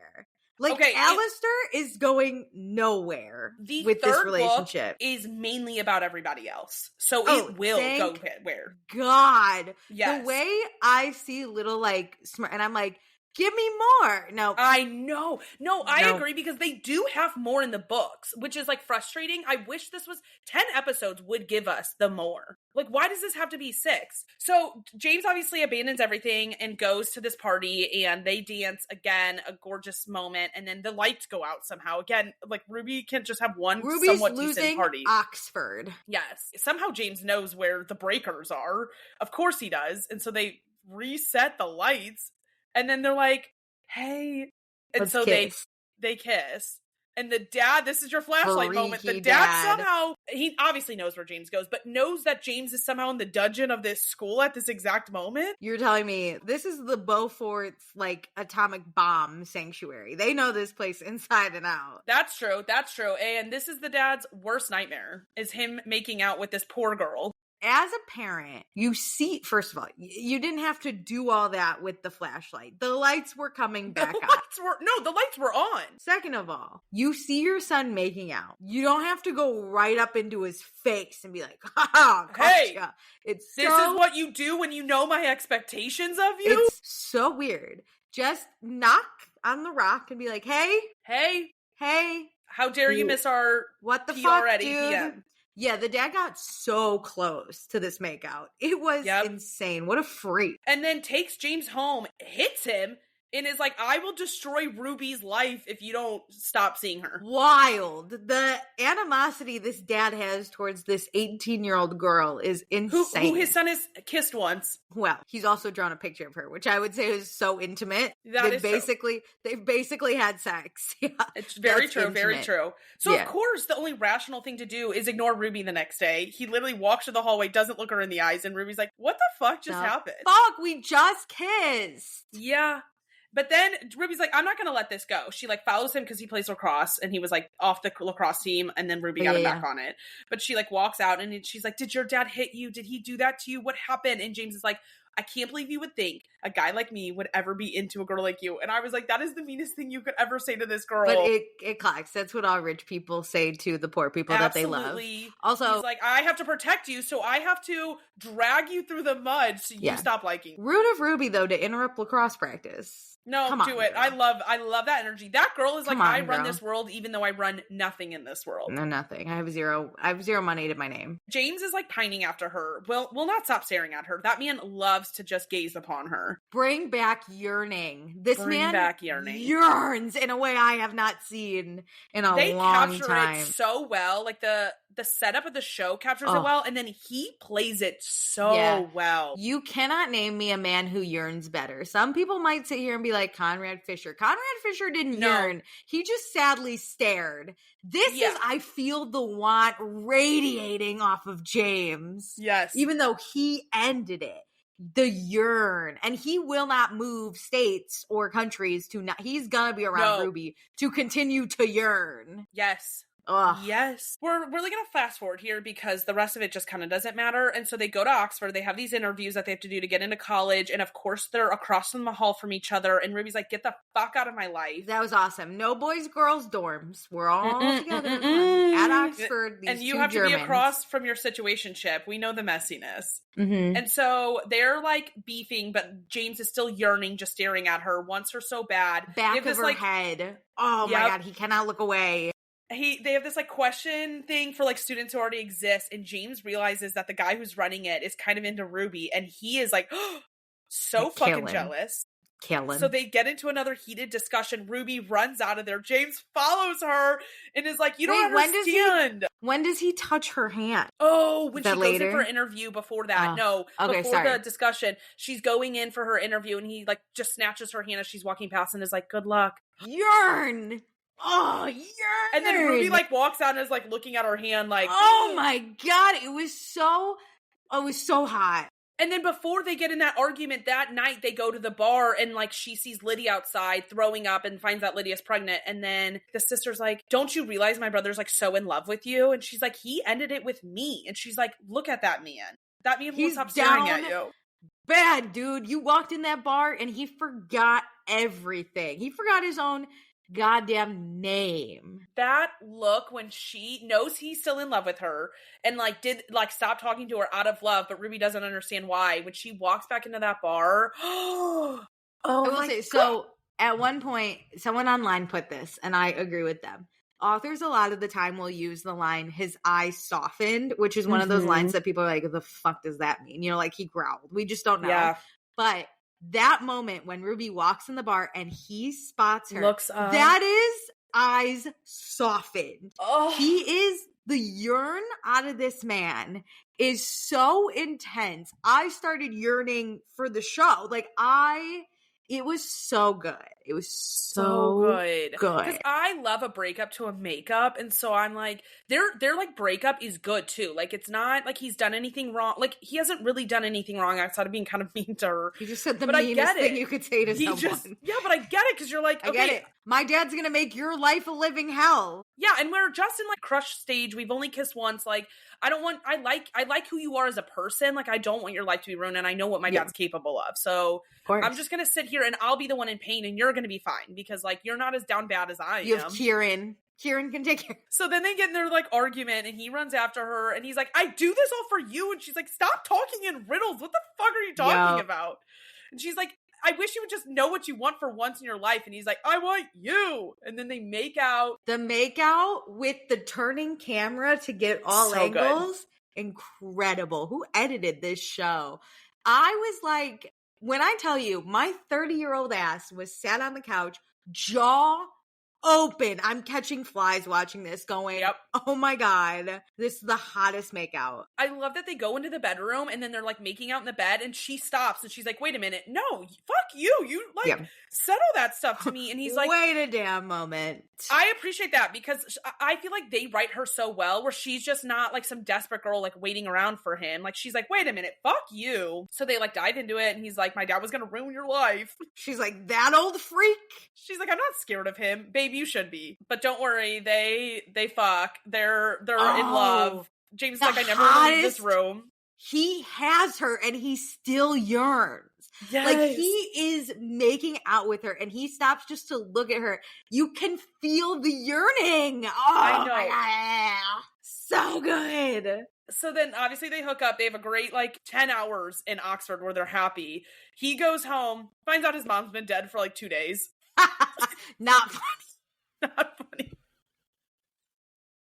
The laugh is diabolical. I'm so sorry. It's like, okay, but that's how the season ends. And I'm like, the way it's presented, the worst is he puts her on a bus. He's going back to the same town. He could have just driven her home. Yes, like Lydia and her like becoming friendly now. Like let her ride shot like in the middle of the Rolls Royce. Lydia calls mom and is like, "Hey, we should put lunch on the books." What a weird thing to say to your I need to tell you I'm pregnant because I'm kind of okay with this now. Well, she doesn't say that. She's basically no, but like in her mind, she's like, I have something to tell you. It's happy.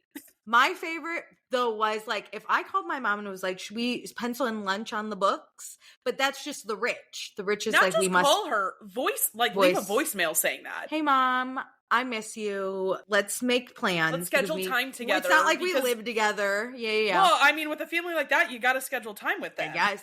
And yeah, they drive home. They walk in. Dad's like, hey, your mom's dead. And they're like, how long have you known? And he's like, 2 days. Multiple days. We didn't call. Because Oxford was more important. Even though James walked out of his Oxford interview. Oh, man. James was having the time of his life. Mom dead. No idea. That's the thing. He's like, oh, wow, I'm so happy. And it's like your mom's currently dying while you're banging the girl you're in love with. Oh, cool. Yearning for her. Yep. So we pick up in season 2, and may I say, again, we're back in the bedroom, sex scene. Incredible. James' ass, most incredible vision of my entire life. That man is a Greek god. They don't even pretend to try and make him into a high schooler. He is so hot. Every chance they get to have his abs showing, they do. They're both hot. Like, insane. Ruby's got abs, and it's not even like I mean Ruby is very skinny, but like she is strong skinny. That girl got abs, he's got abs. Watching them hook up is like, I can't think of two hotter people to have sex. I know, I cannot. They better have hooked up in real life in season 2. I mean, just one little one little, ooh. Their press ooh, tour ooh. for season 2, I'm like, give me more. I need more of just the two of you. They're so hot. I'm so done. They write James this like list to have some dreams because he doesn't get to choose his own life path. And Ruby's like, you can. Like, how about we find other things for you to do? What's your dream? Me? He puts her on the list. Love it. Yeah. So fold that up, put that in your wallet, babe. We go back to then, obviously, James's mom has died, and James goes off the fucking rails. Of course. He is doing every drug in the book. He is hammered. He is MIA. And Lydia comes and finds Ruby and is like, James has to be here, obviously. You're the love of his life. And she's like, what are you talking about? I have not been able to get a hold of him for like 4 days. He just dicked me down and ghosted me. What do you mean? Every time they have a moment, literally that man disappears. I know. I would have trust issues. Yes. Well, even more so, they find him at a party, and then he could not give consent. So, like, I do understand this isn't like, it isn't the same of going into a moment and like wanting to cheat on her. She also maybe could. We don't know how drunk she was too. This was a party hookup. Elaine. Yes. Yeah. So they make out in a pool. Ruby's worst nightmare, she hates water. Wait, yes. First of all, I love him putting his head down and then flicking it up like he just did a line. And everyone's watching. Ruby, Lydia, Alistair, they're all just staring at him. They're like, oh, and fuck. He has no idea. And then he so like sluttily, I don't even know how else to say it, walks into this pool. And Ruby's like, well, now I can't reach him because water. No, I can't go there. And then let's make her nightmare worse. He starts making out with a different girl, Elaine, in His this betrothed. pool. Eye contact to Ruby, and Ruby's distraught. Diabolical, because you are so out of it that like you don't give a shit about her, but you care enough to maintain that eye contact and look her dead in the eyes as you're about to cheat on her. There's 2 nightmares here. You're cheating on her and you're in water. Miserable. So Ruby, even if it is up to your waist so you can stand, it's really not. Again, it's the same pool. It's the same pool. Somehow we can't stand in this pool, even though we're in the shallow end. Ruby obviously is like, fuck this, ditches out of there. She snot cries. This girl is snot crying. There's dialogue between Lydia and Ruby during that moment in the book, which I'm sad they left out because Ruby and Lydia's relation, like friendship, makes no sense in the show. Like how it grew. Yeah, you like miss all those moments. But obviously, we're fucking done with James, and she's like, "F this." But Lydia's like, "My brother needs to be sober, and we have a funeral to attend. We attend the funeral. Company to run. We have a company to run. We have a missing aunt who shows up mid funeral. Awesome." And then James is like, I can't handle this, steals a car and crashes it while trying to call Ruby, and she denies the call. Incredible. And the aunt is there. The aunt is there to save his life. The aunt saves everything. Lydia's like, oh my God, should I tell Ruby? And he's like, no, because I broke her heart. I think this is the one time you might be able to get her attention. But also, it wasn't even like she was doing anything fun. She was like doing homework when he called. Her phone was just like not. Oh, she's presenting. I left event. this out. After the pool incident, she obviously finds out that his mom died, goes over, and this is the best scene of season 2, is him like sobbing crashing and her holding him. And it like mirrors season 1 when she had her pool incident, like them holding each other. But then, of course, Elaine Ellington has to fucking send the photos that those two took the night before. And Ruby's like, yeah, no, I can't do this. Yeah, she's on her way out. And he's like, then never come back. Okay, I was already on my way out. But now she's offended because he's like, leave. And she's like, you're going to tell me to leave? And it's like, babe, you were walking out anyways. After you cheated on me, and I came here still to comfort you. I was ready to probably, accept your apology. Yeah. And then I see those photos, so I need them in, because not only did you make out, looks like you're having sex with others. And then I see all your drugs all over this floor. Yes. And then he goes to the funeral. He's crashing out. He actually crashes. Yes. And his phone breaks. And so his dad gets him a new phone when he gets back from the hospital. Ruby is like, I'm giving up on James having a girls' night. She's like, I release you forever. And James is like, ooh, I'm going to text her. And she's like, nope, blocked your number. Blocked his number as she's releasing a fire thing into the air. A little lantern. Lydia, my favorite is Ruby's very upset. And so her best friend Lynn calls Lydia and just says, they're not really friends. Just says, I need you. It's about Ruby. Hang up. What's Lydia doing taking that call? First of all, how did How did Lynn get Lydia's number? What are we doing here? Lynn used to be in their friend group before her parents lost their money. Great. So they do know each other, but they weren't like super close friends. Hey, I need your help with Ruby. Deny. What? I'm pregnant. I gotta go. It makes no sense why Lydia would show up because they've shown nothing about Ruby and Lydia becoming friends. It's like, okay, she knows two of your secrets. I'm sorry, that's not who I'm gonna go hang out with a girls' night. Is someone who knows I've been banging a teacher and now I'm pregnant by them. Teacher. Yeah. Great. The sister's also there. Ember's just here for vibes, dude. Ember just wants to be involved in this school so bad. She wants to be invited to everything, but Ruby will not let her because she keeps everything separate. She's a vibe. Ember's basically like, yeah, I create dresses. And Lydia's like, give me your contact. And Ember's like, I'm going to be famous. Yep. And meanwhile, Ruby's sitting here like, gotta forever block my boyfriend. Terrible. Correct. And James is at home alone because, again, no parent. Lydia's clearly like tied up with Ruby. But James is like, I'm going to get that girl back. And so you know what he does? Instead of joining the lacrosse team after he just got out of the hospital, which kind of makes sense, he's like, I am back at this events committee. Hi, Ruby. Incredible cinematography. She like runs into there and she looks up and he's sitting there and he's like, hey, babe. Hi, Ruby. Ruby. Hey. And Kieran is in the back just seething. Kieran and Lynn are like, I don't know what's going on right now. Oh, Kieran's like, I thought he died. And Ruby's like, we're going outside. And she like reams him a new one. Like, I will not work with you. You can talk to those two. Fuck right off. And he's like, babe, you can trust me again. And she's like, get the fuck away from me. I have to put on another event in order to get into Oxford because my first event did not get me into Oxford because there was a power outage that was out of my control. So now I need this event to get into Oxford. Also, principal, terrible. To every time be like, you better turn on this event or else I'm going to call Oxford. This is crazy because she has, 24 hours to submit like a bidding for this event? Which the principal says you should do. And Ruby says, no thanks. And he goes, do it or no Oxford. I already got into Oxford, sir. What are you talking about? Like, I just after my interviews, I don't need your help anymore. But James is like, no, I'm going to do everything I can to make get sure. You in Oxford. Yeah. Like, I am going to sit on this events committee and I can't wait to be near you while you hate me because I just cheated on you. Incredible. The yearning is insane. Yes. That party we plan is a fundraiser for a mental health foundation, but we have to pay for the event. So we have to fundraise for the event to fundraise like for the foundation. Yeah. Yeah. Which like James gets because he's rich and just asks people for money. It's a lot of figuring things out though. Like he's just for it to be a disaster anyways. Yeah. Meanwhile, Dad's a freak still. He's not giving any money to this James event. Still somehow has to go to these board meetings as a child because somehow the company cannot run without James being at these board meetings. Yeah, not Lydia, but James needs. No, Lydia's she is unreachable because she is at the OBGYN with Ruby.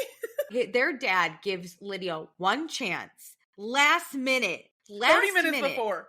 James is also busy, by the way. Yeah, both of them are busy. He can't get James. So he's like, this is Lydia's big chance. I'll give her 30 minutes to show up for this board meeting that I told her she's not coming to. She's at the gynecologist. And he's like, oh, she let me down. And he fully reams her. And she's like, reams her. You told me I shouldn't come. And James reams her too. James is like, I asked you to care about the business more. And it's like, the dad won't let her be involved. Finally, last minute lets her be involved. And you're mad she didn't had other plans. Answer the first she had other plans. She was at the doctor finding out she's having twins. Wild. Like, with Ruby. So fun. Which he's pissed on. He's like, you know what the thing is. It's like, wouldn't you want your sister to stay close with the girl you're in love with so you, like, she'll bring her around more? Was this where he found out she was pregnant? Yes. He, like, knocks the bag out of her hands and sees the, like, prenatal supplements and is like, never, sorry I was mean to you. And he's like, we're going to figure it out. We're going to be a family. You, me, and these twins. And then he immediately sees he does have to sit for his Oxford interview, and that makes him spiral even more. So he hunts down Ruby, who found out she got into Oxford, and he's like, I need you. You're the only thing that makes me happy. And she's like, that's not my job. Also, she got in Oxford. She can bow out of this event. She doesn't need it. Absolutely. Bow out of this relationship. Bow out of this school. Like, get the fuck out of these people's lives. Yeah, for sure. Well, Dad's trying to ruin her life. Well, no, because she's not with James. So, like, no worries. Dad's not attacking her anymore because James is trying to get back with her. Not yet. I forgot. We're only in episode 2. Literally, it's so insane. So she's like, you have to fix yourself, and this is not my responsibility, which I love. We need more of that in shows and books. God, yeah. But we have this event finally, and of course the teacher turned the wrong light switch off. So somehow the whole thing went up in flames, but the building didn't burn down. It is this principal's fault, okay? Ruby puts together this whole fucking event. The principal walks in and is like, this is amazing.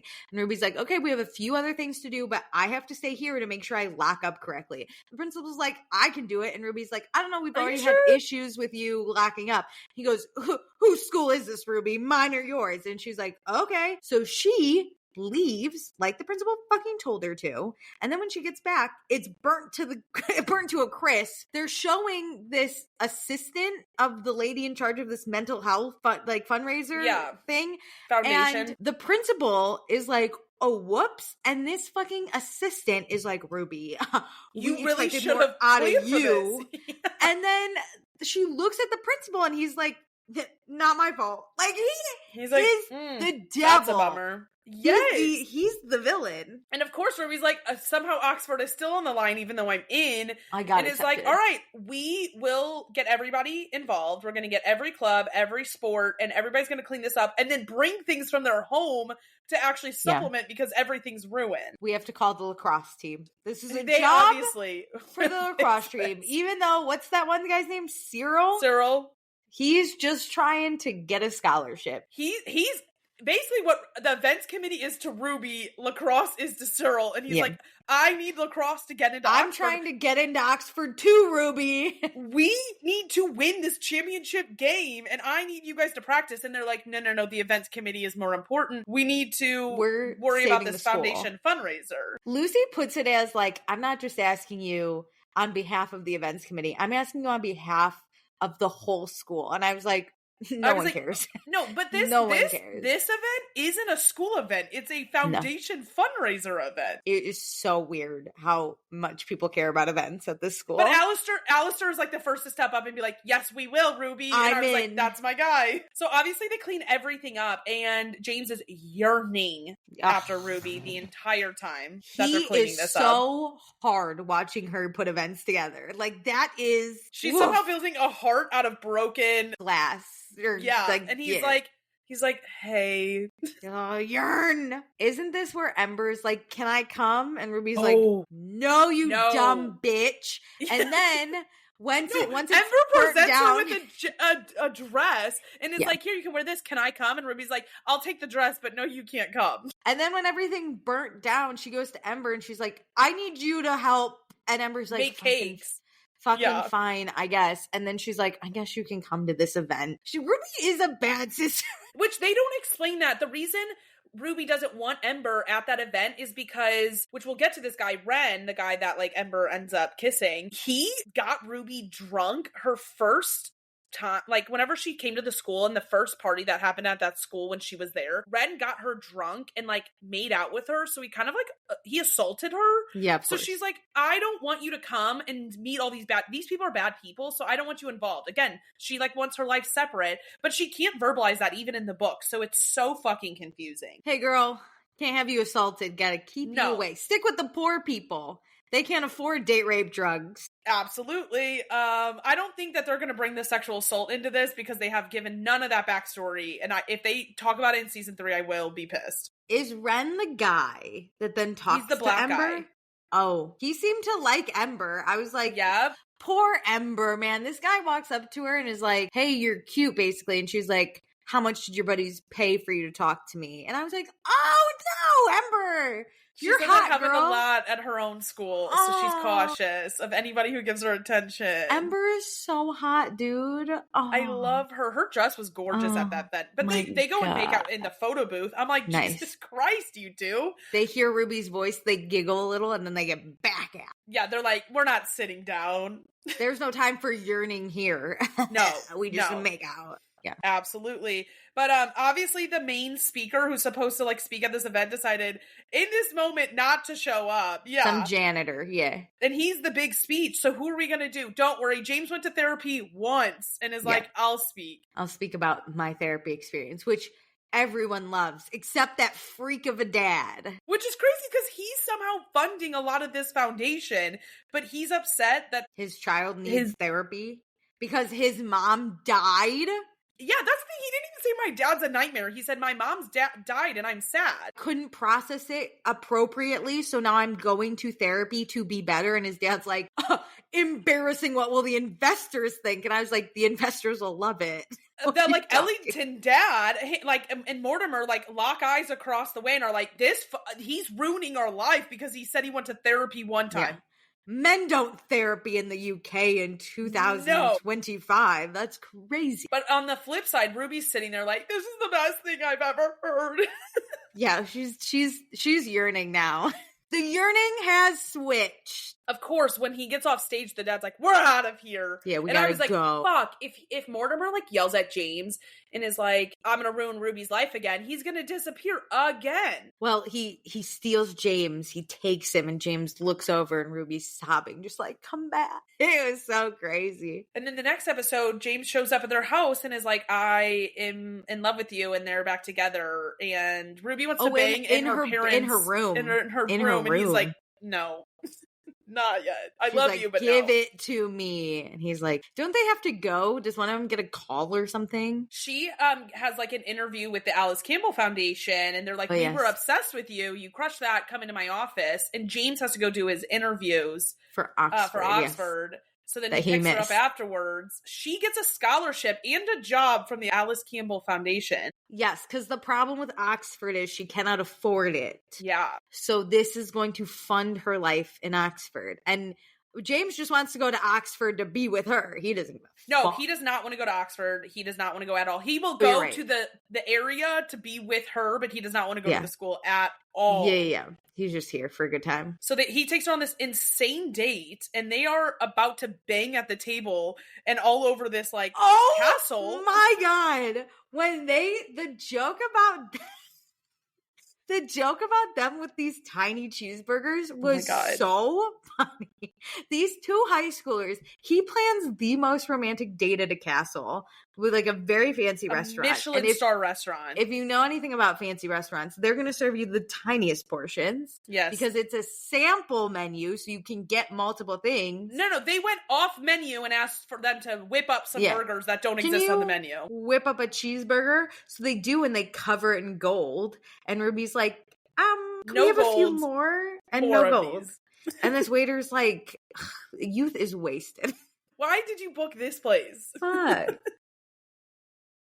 But they're about to bang in this castle, and the waiter's like, should I get the car? Yeah, the waiter's like, listen, you already made me make a cheeseburger. Can we calm down a second? Can you get out of here? And so they're like, absolutely. They get into the car, and he's like, hey, my dad's going to New York for a few days. We can bang at my house. And she's like, I'm in. Is they couldn't keep their hands off of each other. And then they get in the car, and they're strategizing how to get their hands back on each other. And they're like, we're going to go. And Lydia watches them walk in. She's giddy. Like, yes. And then banging they're in my house. Bed. Oh my God. That kiss. He's like taking off her dress, stops midway, kisses her. Ooh, when she's like blindfolded by the dress. Oh, they're fucking freaks. I love them. Jesus Christ. And then Lydia runs down and is like, hey, and they're like, not now. And they're like, Dad's home. But best dress. Put that boner away, James. We gotta go. I loved Ruby being like, it's just a shame. And I'm like, yeah, you wanted to be dicked down again by that man. Yeah. Well, she also goes, should I sneak out the window? And he's like, nah, you're going to No, she's like, let me jump out this window. He's like, they were going to keep their relationship somewhat secret, but James doesn't want to be a secret. They're just going to tell people in their own time. They kept it a secret for maybe 2 days. 36 hours, max. Not even. Yeah. Because they had that, like, picnic that Elaine threw, the white party, and, like, they immediately the day after was that before or after the dad? It was before. Okay, yeah. This white party was insane. First of all, Elaine drugs 2 different drinks. Insane. One for Lynn and one for Ruby. Ruby Why doesn't did you have drink. to do that to Lynn? Like, what did Lynn do to you? The fuck? I mean, you shouldn't drug Ruby, but I get why.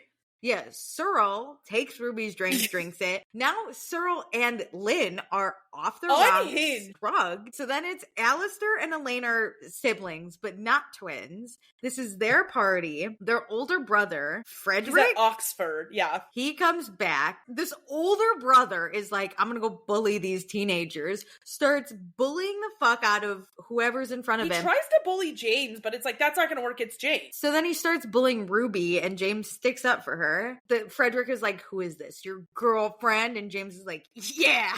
Actually, and they look at each other, I lock hands. And Frederick, like, yeah. Frederick almost got him. Yeah. Almost got him. Okay, I was like, this is a time to just be like, no.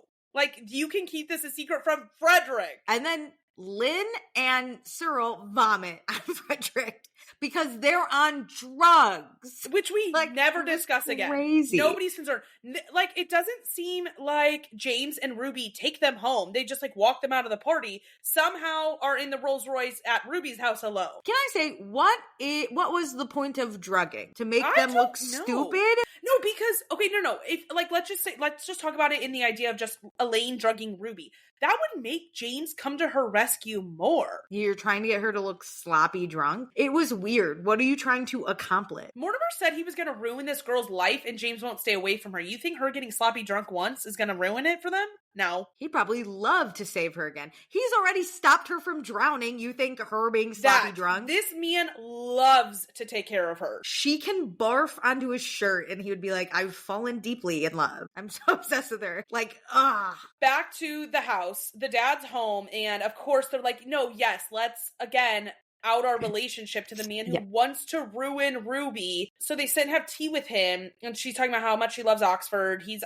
like, somehow the dad like does feel something and is like, oh wow, like I think that's how the dad and the mom met, is like them at Oxford. They went to Oxford, yeah. And he's like, I gotta go. And she's like, what did I say? And it's like, that's dad. He sucks. He just disappears. Lydia reaches across and she's like, don't worry, bestie, that's dad. That's just love you. Yeah. Ruby goes home, and then, God, I don't even remember what happens. Oh, the dad in the middle of the night is like throwing things at the mom's picture saying like, how could you do this to me?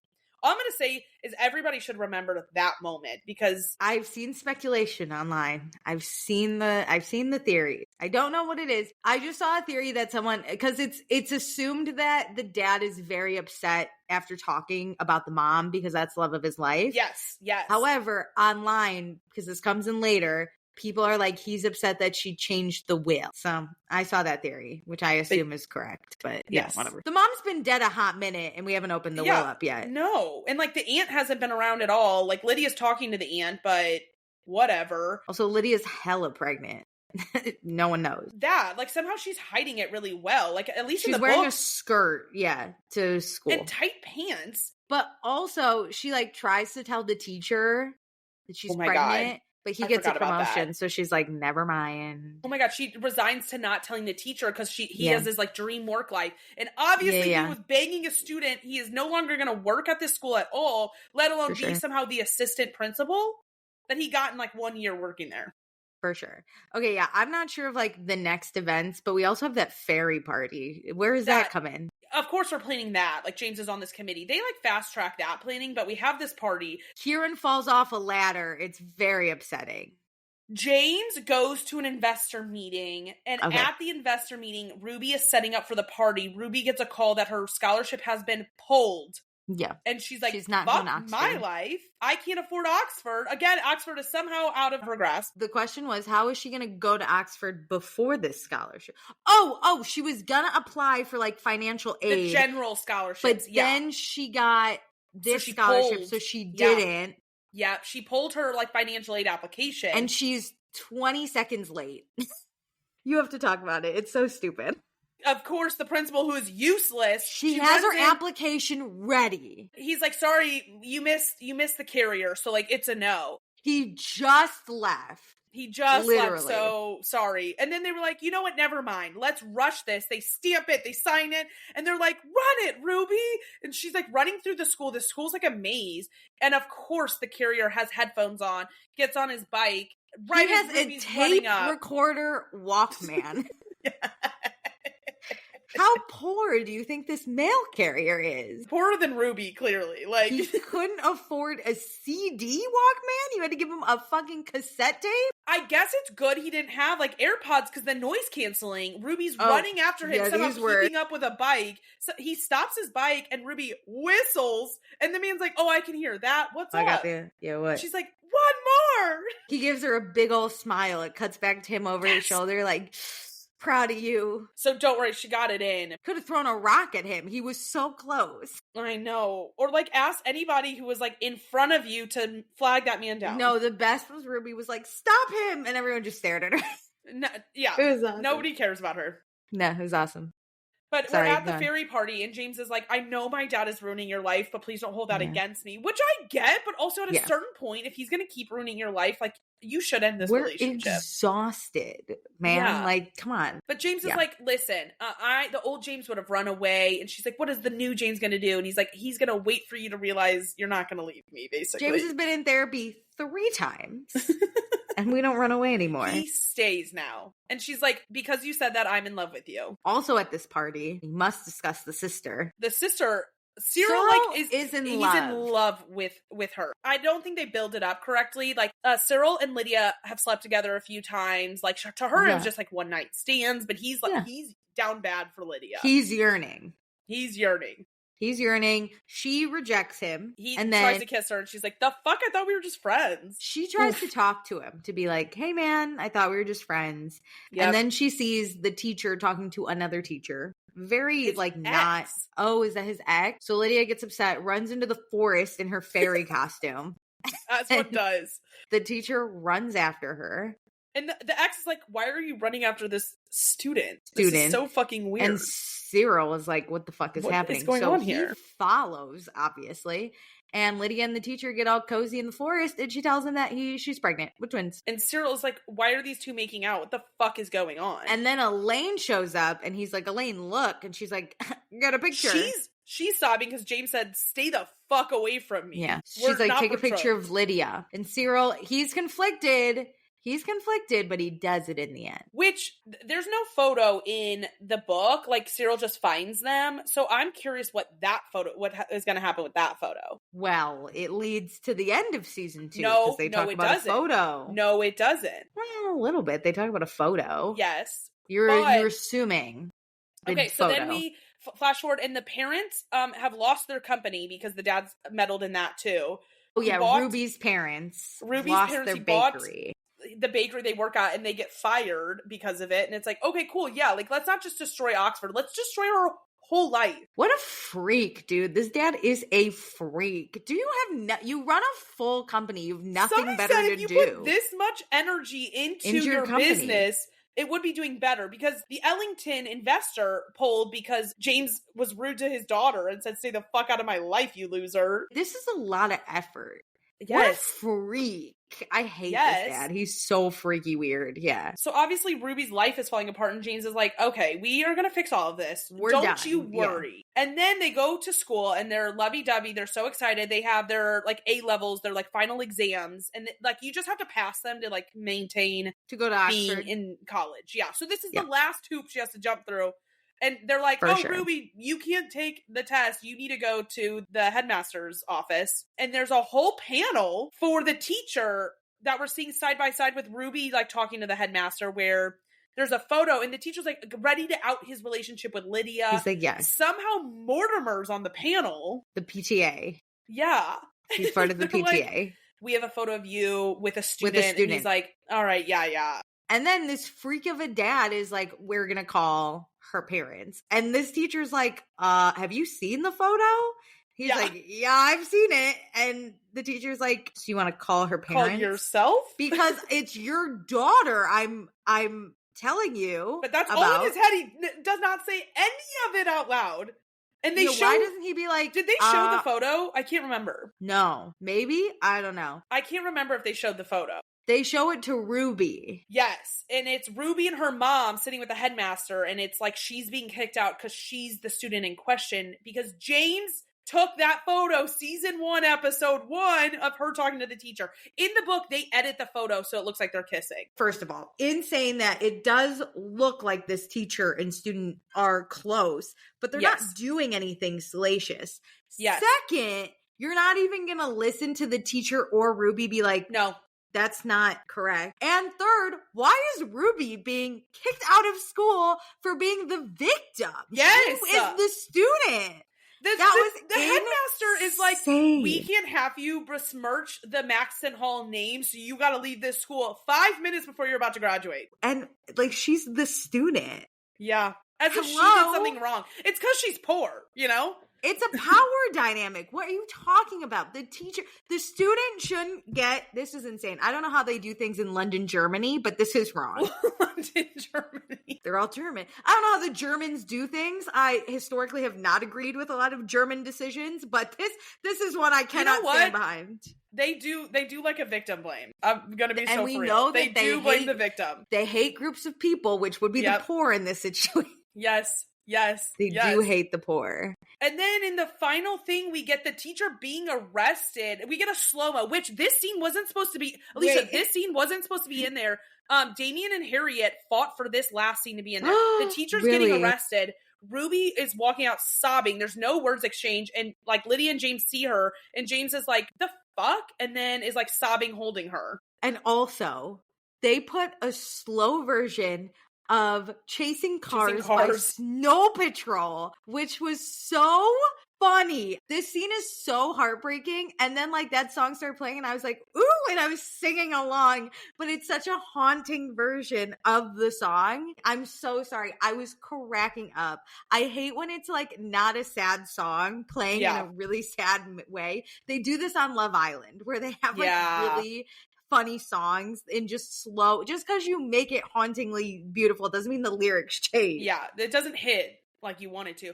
I'm pissed though because in the book this moment happens and James is like, what the fuck is going on? She's like, I'm being kicked out. And Cyril walks up and is like, oh, are you going to tell her that you're the one who took the photos? So Ruby doesn't know at this ending that James is the one who took the photos, but I wanted that exchange so bad. Oh, yeah, because they don't know. Lydia's confused why the teacher is getting arrested. James is confused why Ruby's crying, like no one knows. And meanwhile, in the background, is if I lay here... If I just lay here. Like the teacher is fully being arrested. Would you lie with me? Also, it was he doesn't get arrested in the book. So I'm like, how do you come back from this? This like, we went from 0 to 100. None of that stuff happened in the book. The parents don't lose their job. The scholarship isn't pulled. It's just like all being threatened. So I'm like, this is really hard to walk back from all of this stuff in season 3 and like get Ruby's life back. The other thing is he really doesn't give Ruby a chance. The dad could have went to Ruby and been like, stay away from my son or I'll make your life miserable. Ruby has no idea. She just, one day, her parents lose the bakery. The dad doesn't know they already tried to bribe her with 20 grand and she doesn't accept money. But like, I'm going to be so for real. If you were like, I will give you 200 grand to stay away from your son, I would look at the son and say, we're broken up in his eyes. You know, like, let's hide our relationship till the end of the school year. And then like, I don't know what the fucking system is at this school, but like, are you not going to show the teacher the picture and he can be like, wait a minute, I'm hooking up with Lydia Beaufort, not Ruby Bell.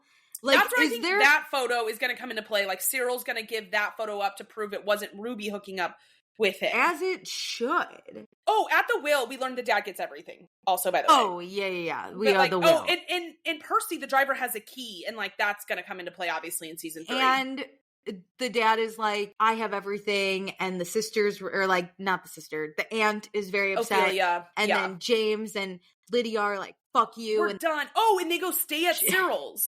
Yeah, and James says, we're not alone, you are. Because the dad's big thing is we have to stick together. Yes. Forget what we're told. This is the plot hole that this pisses me off. Because there's a lot of like little plot holes, but the company Beauforts is the mom's family business. So her last name is Beaufort. Yep. The kids' names are Beaufort. Which, okay, fine. If you have the lineage, let's take the mom's name. I'm progressive. It's like Vanderbilt. Keep it going, yeah. But Mortimer's name is Beaufort. And that man is not progressive. That man cares only about himself. So I'm like, you took her last name? He wants the money. I guess, but like, damn. He wants to own They just don't really talk about that.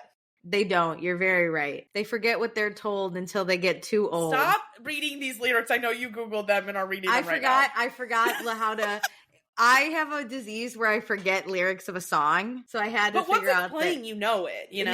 Now it's gonna be in my head all day. I love it. Okay, well, that was teenage stories. 2.5 hours of bullshit. That was awesome. I can't believe we have to wait a year for season 3. I will lose my goddamn mind. Because I've watched the season twice. More than twice, I'm going to be honest. I've read the books now. Yeah, I'll watch it in German because the dubbing's hard. Yeah. I'd rather German it with the English subtitles.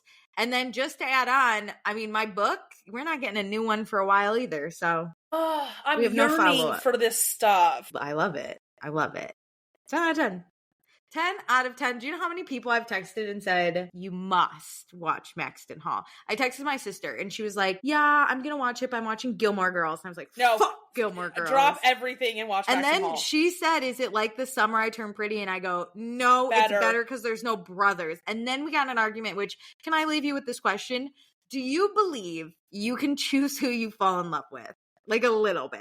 I think you have a role in it because you have to like keep like doing things. Like when you break up with someone, you're choosing to really not love them anymore. Yes, like you're choosing to walk away. Like there are actions. I think like you don't have control fully over like your emotions and the falling part, but you put yourself in positions to fall or like and you can remove yourself. Yeah, because I was like, it's better because there's no brothers because that's the worst fucking storyline. And she was like, I just love Conrad so much. And I go, sure, but he shouldn't have, like, the brother thing is weird. She goes, you can't, the exact quote, you can't help who you fall in love with, silly. And I said, no, in a way. You have some agency in it. Listen, if you're fucking someone, I can, even if I like them, I can choose to just not move, like make movements on my feelings. Anyway, this is way better. The yearning, it